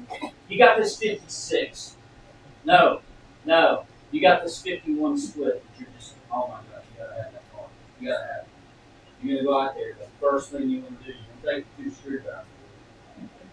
Granted, probably that 52 is probably gonna have all kinds of inflow. But that's the first thing I do when I go to buy a Volkswagen. I'm looking at the bottom. I mean, careful. Is I get here and I check the inflow on the engine. Now, if I get a hold of that belt and go pump, pump, pump, pump, pump, pump, I know we got an engine build coming. That's the first thing out of the box. We're gonna build an engine. That's going to happen. But you can't hear that. You can't hear 4 thou. You can't hear 6 thou. You might be able to hear 15 thou. But most likely, if you can hear it clunking, you probably got 60 to 80 thou. More than likely, that rear main thrust bearing has an equal case sound. Not a big deal, but you're going to be looking at it. So I always tell people that's a really good thing when you're looking at the device. And I have ran across them. They weren't like that. This car here, when we bought it caught fire. I knew the engine had been recently gone through, but I didn't know for sure. But the minute I pulled the engine out of it, because I had to do it anyway, I pulled the engine out. So the carburetor's burned up, the intake was burned up, I had to just replace this and so on. But I got a hold of it, checked the inflow. Without. So I thought, it didn't run that long. He told me so. I haven't driven it. I didn't drive it very long before it caught fire and blah, blah, blah. And she started. But that's a good thing to check. That's a really good thing to check on these engines. You're going to go buy used those, right? Just check them. And it's also kind of a bargaining chip. If somebody says, yeah, I just had that engine rebuilt and this and that and the other, and you go over there, what kind of rebuild did they do? Did they just do pistons and cylinders? Because a lot of times they'll tell you they did a rebuild. Well, they rebuilt the piston cylinders. They didn't split the case. And again, you see what's involved is split the case. Most guys can hang a set of piston cylinders on the engine, put the head back on it. It's okay. But they didn't do anything with the inflator. They didn't check the bearings. So this is just food for thought. It's some really good advice for you to be able to have in your back pocket. Somebody says, "What's got a brand new engine?" Brand new, but there's something wrong with that engine. And if they're any kind of mechanic, any kind of Volkswagen guy, if they're cool about it, they're gonna go. The minute they come, if I had a car out here I sold, I knew it had inflow. I tell you, it's got 14,000 inflow. Check it. Put a dial indicator. I don't have nothing to hide. But that's just it. Sometimes people do that, and you can't. That's not cool. It's just not cool. But that's a bargaining chip too when you buy one. And they tell you it's got a really great engine in it, whatever. It could be a little old lady, but she's driven it its entire life. you didn't notice it. It's still running. Right? I pulled them apart with 80,000 in play and it's still running like a top. Running fine, you know. Makes you wonder, well, maybe I should have just left it together and driven it somewhere, you know, until it quit. But again, that's the kind of deal you get into. But that's what happens is the magnesium cases are extremely soft, and that's what that crankshaft goes down. And finally those pieces that bearing up against that saddle for lack of place. So that's repairable. Usually what you do, what I like to do in these cases that's got too much in play, I don't cut the case. I cut the bearing. I get an oversized bearing. The wet thickness on the thrust portion of the bearing is really thick. I put it on the machine. I cut that thrust part of it down where it fits the case already. I'm not taking any material off the case. And you have wonderful luck. I've had great success with that. So that's in play. That's how you set in play. We can go ahead and start covered cylinder heads. We talked about in play. I talked about the pulleys and the issue with the aluminum cases versus aluminum pulleys and so forth. Okay. Let's talk about deck height. I'm going to go ahead and cut this apart and then we'll talk about deck height. I think Volkswagen minimum requirement of deck height is no less than 40 hours. I've seen engines set up for 10 hours. You know, it's all important what you do with the engine. I like to have a safety factor on engines. I may decide to flog it one day, and maybe that one day it's really hot, things brew a little bit. If I'm running 10,000 deck on my motor and right now have a valve, this is the top of this. Set up. So, again, that's the importance. The 40,000 is right around that number, which you want to try to stay with. More tighter than that. This engine, I think it's going to end up being around 80 to 90,000. That's what I thought that set up. And then again, that falls into the CC on the heads. These heads end up being 58 CC heads, 56 CC heads, which that changes everything. More CCs, which changes the entire compression. So it's very important to go ahead and CC these cylinder heads before you put them on the engine. I don't care if it's stock. You get into trouble with a stock motor too. So most of the time, you buy a good quality head from a good company, they're going to tell you it's a 58 cc head or a 64 cc head or a 68 cc head, and you can pretty much go with that. There's a lot of other stuff floating around out there. I don't know. So to me, it's just easy for me to CC one of the cylinders on the head. I'm saying I don't have to think about it. I go, well, maybe they accidentally machine this wrong. And it comes from CD Performance, wherever it came from. I don't have to worry about it. I just know right on that. So.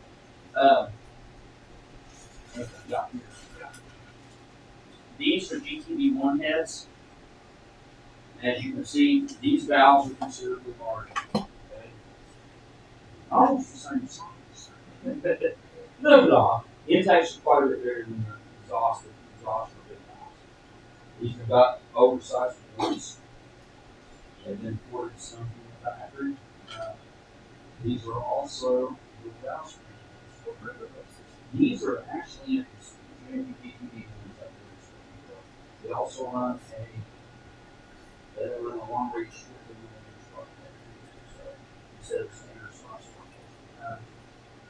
These will require flash caps, or if I were to do LP rockers and push rockers, that's what I would run ratio rock on it as a white rock.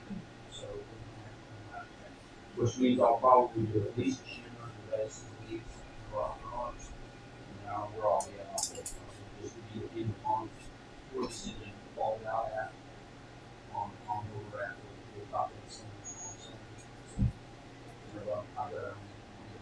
So, as you can see, there's a little red goo around the cylinder. That's because I CC this to make sure that you gotta have that number. You gotta have that number you have to have in order to figure the rest of it. And deck height's really important. You get these heads, most people don't have the ability to machine. So in a lot of instances, maybe you don't want that much, you want less, you want more thrust space in there on the head, more quench, brush on this on the compression stroke.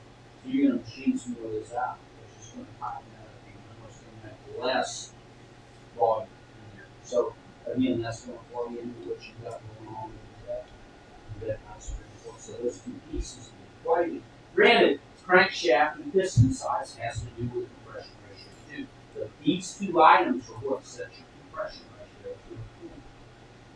I mean, this is a 82 stroke crank, 94 pistons. So it's 2276, I believe. 2276. And again, we're going to be following, we're going to be hitting around 9.5 million compression rates. I already told you, you have to run nice gas. It's not a whole lot of cheap, pardon my language, cheap, shitty gas. It's got a little ethanol. It's not like that. So, I don't like building them that way unless customers. That's what they want. I make them very aware that that engine's going to perform at its peak efficiency with that fuel. Again, riding Volkswagen is not for the faint of heart. It's not cheap endeavor to do. So you end up spending money doing it. But there's a right and wrong one. You spend a ton of money. So I like to build them and see them last for 20 years. I've got. I learned the hard way. That engine in that sand car up there is just a 1835. But I've did a lot of 2180s with that engine.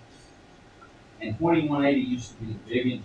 That used to be the big engine back in the day. And I built a full 1835 on my buddy. I saw him smoke all of it. And I did. Sand drag. What did you do that? You got a real deal engine now. I don't know how to run it. You know. But you also learn from trial and error too of carrying stuff up. And back then, I mean, we couldn't even. There wasn't anybody back then that really did a whole lot of machine work. I had an aircraft machinist that did the work on that engine. And he told me if I told any of my buddies, he would kill me because he wasn't working on ratty boats. What is it? He was a Cessna engine, so 6-cylinder, I think it is, probably the 6-cylinder Cessna 6-cylinder. That was the main his claim to fame. He did a lot of Cessna. So, and he knew his business. He taught me a lot about air-cooled engines that you would never learn out of a book or anything like that. But anyway, yeah. So that's these heads are going to go on this engine. This engine, I'm not sure what carburation he's going with, but I think it's probably going to do with letters.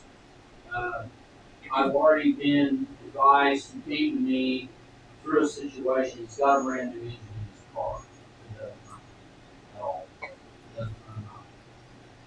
It's a big engine, and he said, all I want to do, I just want an engine that will run. That's all I want. I don't care if it's hot or not. He said, I do want this. He has this with this much list of things. But I think I'm going to end up with that engine. I'm going to see what's wrong with it. But I already probably been there. It's probably getting the carburetors. I would say jet pipe is off, pressure ratio is off. These engines love high compression, but you're going to run good fuel. I've set these big engines up with 7.5, 8 million compression, and they run great. And they'll put cheap gas in them, and they still run pretty good. So there's some things you get into there with compression ratio. Yeah. So you're talking about octane and no ethanol. Most like Sunoco race fuel is 91 to 110. Right. So stock motors would run great on 91. Well, I tell everybody all my air-cooled stuff, I don't care what it is out here. I've got a couple of vehicles I run BP fuel with. Probably not supposed to, it's leaded fuel. I like to run it, I like the smell of it, whatever. That red Baja's got BP in the thing. Angeles Bus, all of our other cars run at least 91 unleaded pump gas. And it's a good stuff. Yeah, no ethanol. And that's what I like to run them. Can you tell the difference on a stock engine? I don't know. Sometimes I think you can. But on a performance engine, I can put 91 and that Baja out there, that red car, and I can physically feel a difference. The way it idles, the way it runs, the way it comes off idle. I can feel all that. Same thing with the sand car motor. If I run anything but BP racing fuel in it, which I've set it up for, I can tell the difference if I run this. So, Okay. I've got 450. mm-hmm. It's probably 450, 500. Yeah. I put 86 ethanol in it and 91, and it's like 9 days. Oh yeah. Well, you know, it's funny. People don't realize, and my day job, I do a lot of work at refineries, so they pay my bills. The refinery companies pay my bills, and they're great people to work for. Ethanol is a displacer. It's not designed to make the engine run. It's supposedly to make the fuel last longer. It doesn't. And it's a given fact. Even these fuel injected engines, these new engines, I can put that crap in my company truck, and I'll get 2 mile a gallon less. Depends on which brand of ethanol, 10%, whatever it is, but it's got ethanol in it. I can tell it fuel mileage wise. Now, drivability, no, but fuel mileage, I can see a big difference. So, and it's just the ethanol is not good on this old rubber stuff they put on these Volkswagen engines. Can't get anything else but ethanol up in Iowa. Yeah, I'm sure you're right, and that's where we came from. And it's tough. There's certain. I think Albuquerque, New Mexico. We go down there to the Balloon Festival pretty much every year, and we'll take a couple old Volkswagens with us to go to the shows. And they've got buses and balloons that we'll go to every year. And I usually haul like 20 gallons of gas with me because there's one gas station I think in Albuquerque that doesn't have nothing but ethanol. And it's a weird deal. They're not always open, and on the weekends they're not open. It's like a mom and pop deal. So I just take 20 gallons of gasoline with me, and that's what we do. We just haul our own gas up there in gas cans, and I fill the cars up when we need it. So up in Iowa, it's because they grow the corn. Well, sure. And it's funny because I've got buddies that's running E85. Oh, that's something else. But everything in the system has to be ate up for has to be set up for that fuel because it's extremely corrosive. So everything in the system's got to be able to withstand it. You got to have good fuel lines. You got to have stainless steel. All these things have to play into that. I've got buddies that run that stuff, and it's some beastly fuel. When you get a car set up right to run it, it's pretty good stuff. But it's not really any cheaper than going and buying the racing fuel. Right. We got a place locally here in Oklahoma City on the north side. It's what's the name of the company? They haul gasoline to everybody. They sell gas to all the gas stations and stuff. I can't think of the name of it now. They've got gas pumps out there at their facility. You go up there and you can buy 5 gallons or a 55-gallon drum of EP fuel right out of the gas pumps. So, and it's usually cheaper to buy it that way in bulk than it is to go and buy a 5-gallon jug. I don't even know what it is now for a 5-gallon jug. It's pretty expensive. Ours is 450. It's what? 450. 450? 450 a gallon? What now? For 91. Yeah. Okay, for 91. What about And fuel? for- Like octane. Do what? What about fuel additives? I've had a mixed thing with that. I've tried fuel additives back in the early days. We couldn't always get real good race gas, so we'd always experiment and mixing different blah blah blahs into the fuel. And I don't know that it ever really made a lot of difference, but I know they do. There's some of that stuff. I know the VP fuel that they make for your weed eaters and stuff. Oh, that's night and day different stuff. It's amazing how well that stuff works. So there's probably some to it because that's a really small can of fuel, but it's pretty solid stuff. Yes. I was going to say, in my experience, I got a little sports scooter. I got the ignition turned up on pretty good. And if it's hot outside, it'll start to want to spark. I'm not going to have to back off on it. I keep some octane booster on it. It does work pretty well. I don't remember what brand I run, but Yeah. I can tell the difference.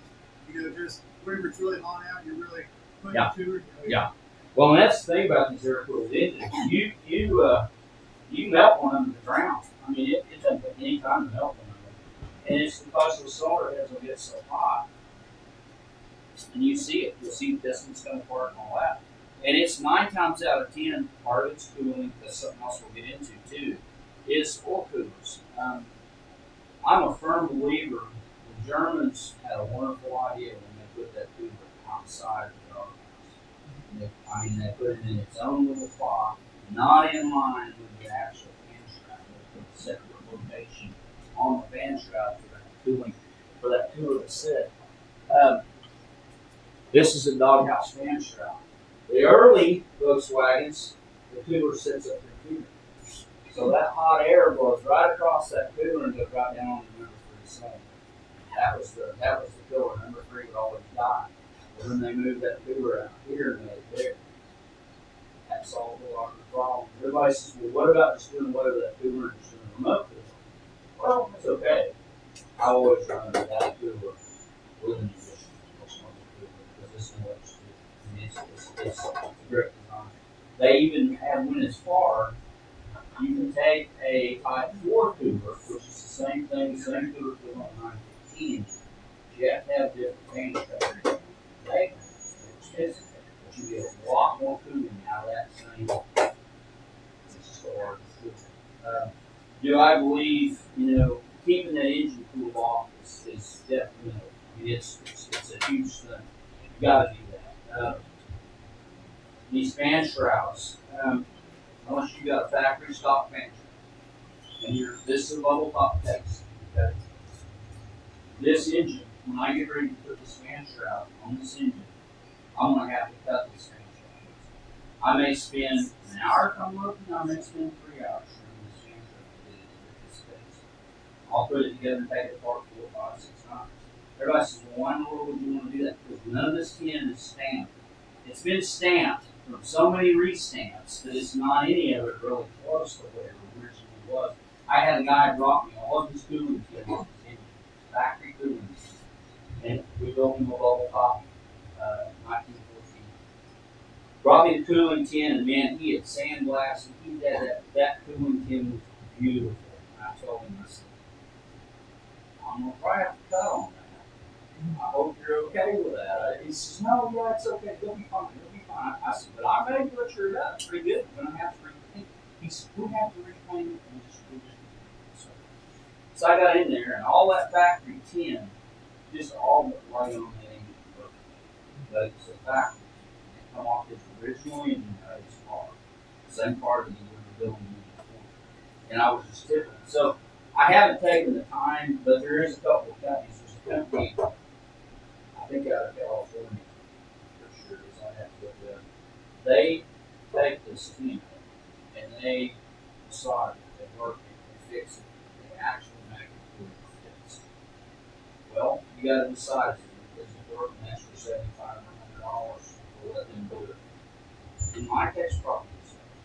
I still like to fix stuff. So, and you do. There's a little bit of thing that you have to do with any of it, especially these aftermarket cases. Because the case, you have to obviously.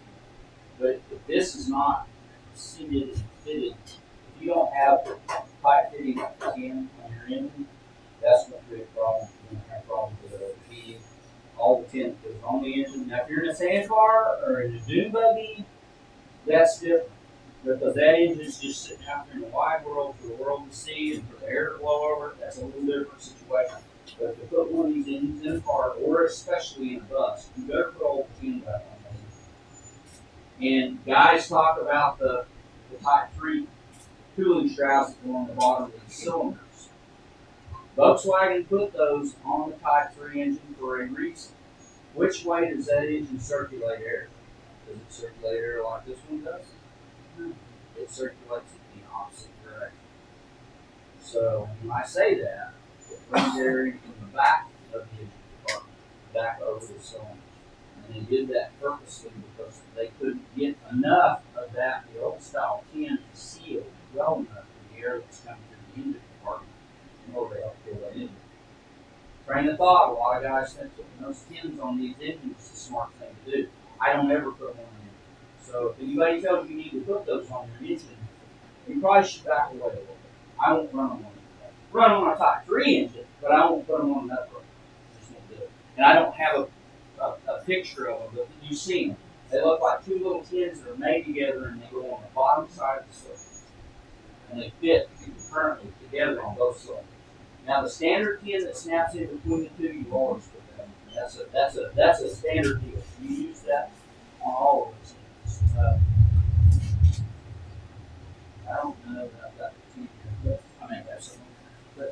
that's a little bit about cooling systems on these engines.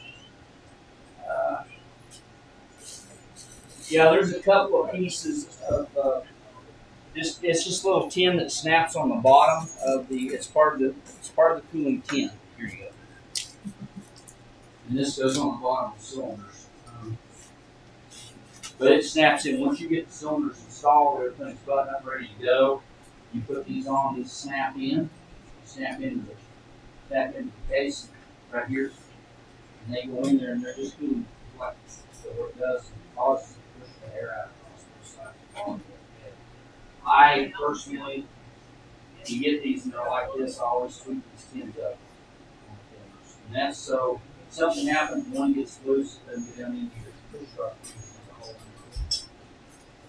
A lot of guys fire them up. So there's some options for that as well. So, but that's that. Of course, you're again, you when you pull one of these cases, and I'm gonna roll this up some investments. When I talk about full blown cases.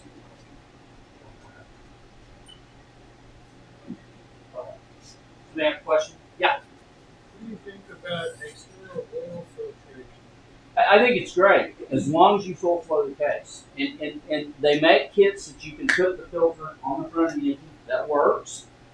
Within a situation that you're not going to put an exhaust system that's going to be right there next to the oil filter. If you're going to put an exhaust system on that engine that's going to be in close proximity to that oil filter, you better wrap that exhaust and use exhaust wrap on it to stop that heat from being transferred back into the engine and into the oil. So, a remote oil cooler is good.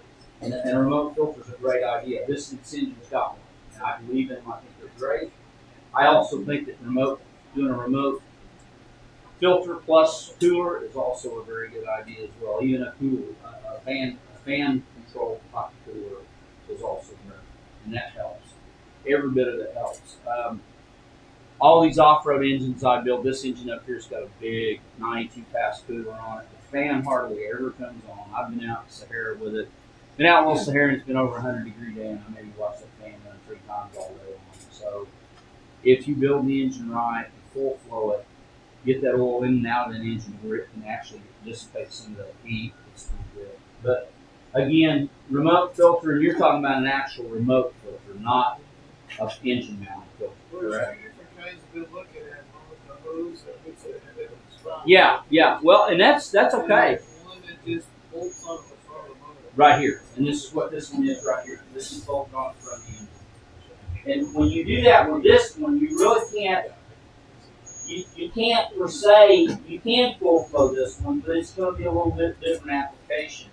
If you're going to do a remote filter, it's always good to go. If you're going to do a remote filter, go ahead and do a cooler too while you're at it. It's just smart politics to do that. So you can get away with doing a remote filter. You can actually remove some of the heat from the engine with a remote filter. They designed these engines with screen and whatnot. And it's not much of an oil filter, but I'll tell you what, I've pulled a million of those old stock engines down, and there's still not a lot of stuff in the trash in them. The bearings still look good, so they figured out something on it. I think honestly what it is the heating and cooling effect of that engine case creates the situation with those heavy particles that stuff in the case and they stay. You pull one of those cases apart and you'll see stuff in the case, but it's not floating around. It's stuck. It's staying where it's at. So, there again, it's one of those deals. I do believe if you can put some type of remote filter on, it's a good idea because it just helps. You're going to be able to, again, you get into a situation, you just have to watch what you're doing with full pump pressures and stuff like that. But I do like these on the engine filters. Yeah. Will that work with the stock exhaust? It's negligible. It takes a specific exhaust for that to work with it. And some of them work. It's weird. There's I think I've got a list of ones you can run. Stock exhaust I think would be somewhat of a problem. I don't know how much the clearance issue because I haven't put one of these on a stock engine with a stock exhaust. We usually do like a aftermarket exhaust on them, so there's a little more room. You get into some of the more exotic exhausts, that won't work because the way the tubes run through there and stuff, so you're automatically going to do a remote filter and a remote cooler. So there's that. But yeah, okay. Now let me think about this. We were talking about deck height, so we've already done that. I'm gonna talk about deck height. What you end up doing setting deck height. I'm gonna steal my. I'm gonna steal my. I'm gonna bring it back over here.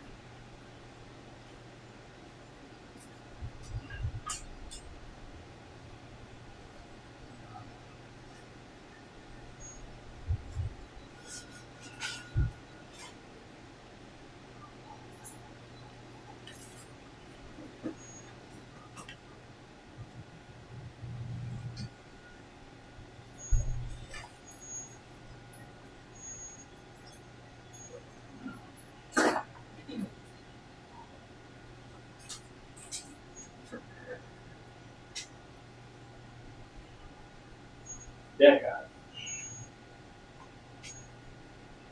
Another set of measuring tools that if you're going to do this stuff, you really should invest in. That's a deck. Deck. So that it's digital. I'm getting old. I can't see as well. I've got standard dial type gauges, but I can't see the tip marks as well as I used to. Question. Yeah, How close do you take a break? pretty quick. Why? Let's make an announcement. We're tearing down the merch basement. So next break, if you're interested in buying anything, go out and get it, and Ralph went to tickets too. So it'll be last call for that next break. Okay. We'll probably take one here pretty quick. And drinks are out here now too. All right.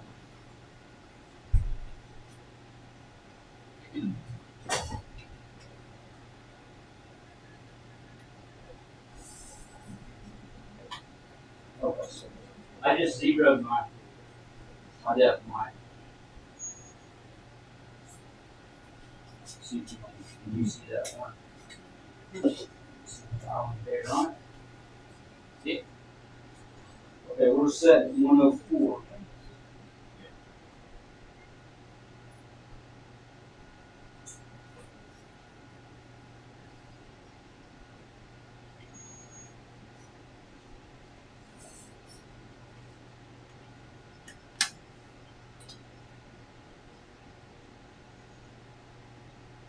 Alright. Right there, we're at the absolute top dead center of that cylinder. I'm setting 100 diagrams. That's my deck. Okay. Through a series of equations, compression ratio, piston size, my cylinder head volume will give me my actual compression ratio. I think this engine, I put it up earlier. This engine's acting today on this deck. So I'm pretty much dead on where I want to be. That's right around where I want to be. So I think it's 8.4 with 100,000 there. With a 58 cc chamber volume in the cylinder. So that all, I don't have the math to give you actual equations. Everybody's got one out there that you can figure. If you've got your engine size, your cylinder size, 94 millimeter piston size, your crankshaft stroke, and your cylinder head volume, and you measure your deck, it's going to give you your compression ratio. So, but it's very important that this is done, especially on one of these ones. So there we have it. So that's kind of how you do deck height. To change deck height, if you can see here, there are shoes. And these actually, this is a 60,000 shoe. Got that in this cylinder. And I've also got that cylinder report now. So it's actually, if you want to see its actual height, what it would have, it was actually involved. It's very important too. Because that can change 50, 60,000. So that's deck height. That's how you take your deck height. Again, lots of specialty tools. And you don't have to have all these tools. But if you're going to do this work and build these engines, and if you're not, I mean, if you just want to know how to do it, at least you know. But not everybody's going to go out and invest in all the money in the tools. So, and can you do it without all the tools? I think CV Performance, while Pat was there, Pat designed and developed their engine kits. Pat now works for himself and has his own company. And it's Pat Downs, you guys, in Volkswagen very heavy. Pat Downs is one of the premier drag racers. He built engines for CV Performance for 35 years, probably 40 years, something like that. But he's out on his own now. He's got his own setup, his own system here. Well, he developed all the engine kits. And you could buy one of his engine kits. When you put it together, it was going to produce what they said it would produce because he already had that engine together and he had the exact parts, the exact measurements, and built that engine environment. So there's that. And that information is out there. So, but that's the thing about it. You get into situations now, it's not so much that way. I don't even think CV Performance will guarantee you anything with engine kits. They just say it's an engine kit.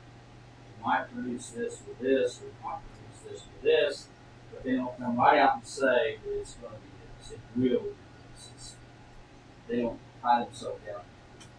And CV makes some good stuff. The thing that people don't realize, most of this stuff is made by manufacturers. And they all get a different name going on. And a good majority of it's copied and managed. It's true. A lot of these aftermarket products are made in China. You should buy all of it. You should buy something at that level. Most of this stuff's made in China. Which actually they've copied a lot of this stuff. But I wish I hope that they'll. India's been kind of bringing some of that stuff back. All the bug pack lines, it's all being made in California. And the bug pack stuff, there's not a lot. There's no good stuff in California. But there's some key pieces that they used to make that keep saying there's more they're going to come out with. I mean, bug pack used to have heads. Bug pack used to make the super low heads too. So I'm waiting. You can get valve covers and valve cover gaskets. I think the valve cover gaskets for that engine's like $40 a pair or something stupid. Silly. My first set of valve cover gaskets. But I don't even know what valve. I think somebody had a set of valve covers for that engine that were, I don't know, $300, $400 for a pair of valve covers. $500 for valve covers for that engine. Mine did. No, that's the thing about it. I would like to see a lot of that manufacturing. There's a lot of it's good. I mean, but then again, you'll run across and get a crank gear that's something's not right. You know, I had Mike that had messed with that customer, but I will. I'll look at it. Once everybody's gone, I'll investigate that gear and see why it was so high. Even though I heated it up. The normal level that I heated to it. That gear I put on the crankshaft was turned. So, who knows? It could be something that's manufactured. That's the first one I ran across that's done. But again, it's trial and error. You fit pieces, take them apart. If it doesn't work, you go to the next phase, get rid of that, and keep going. So, and that's something that you get into when you build one of these engines. There's so many little pieces and parts to it. I got cabinets full of stuff. I run into something just like shims. Well, if you get 3 shims and you're building your engine, and you ain't got the right 3 shims, chances are you go down the street over here to get those 3 shims, they aren't going to have the 3 shims you need. So I've run into it. I've ran short on shims until I bought a ton of shims, and I said, no more. I'm not going to get held up with all those shims. So I've got them all now. But yeah, you guys want to take a break? We've got 2:30. Let's go ahead and take a quick break with some water, and then we'll try to finish up here this last half and answer some questions and do some of that. We're going this way. Okay, we're off.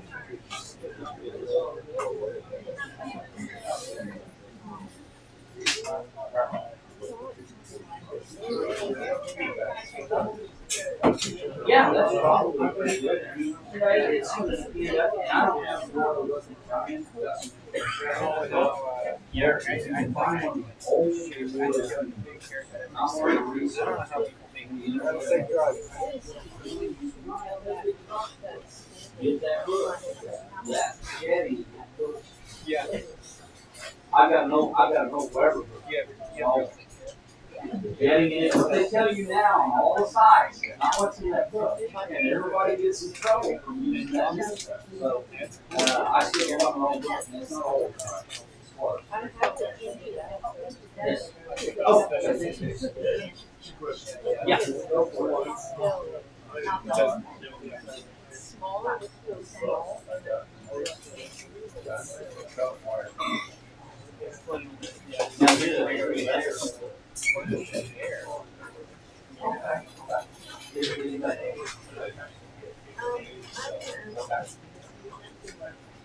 Right, right.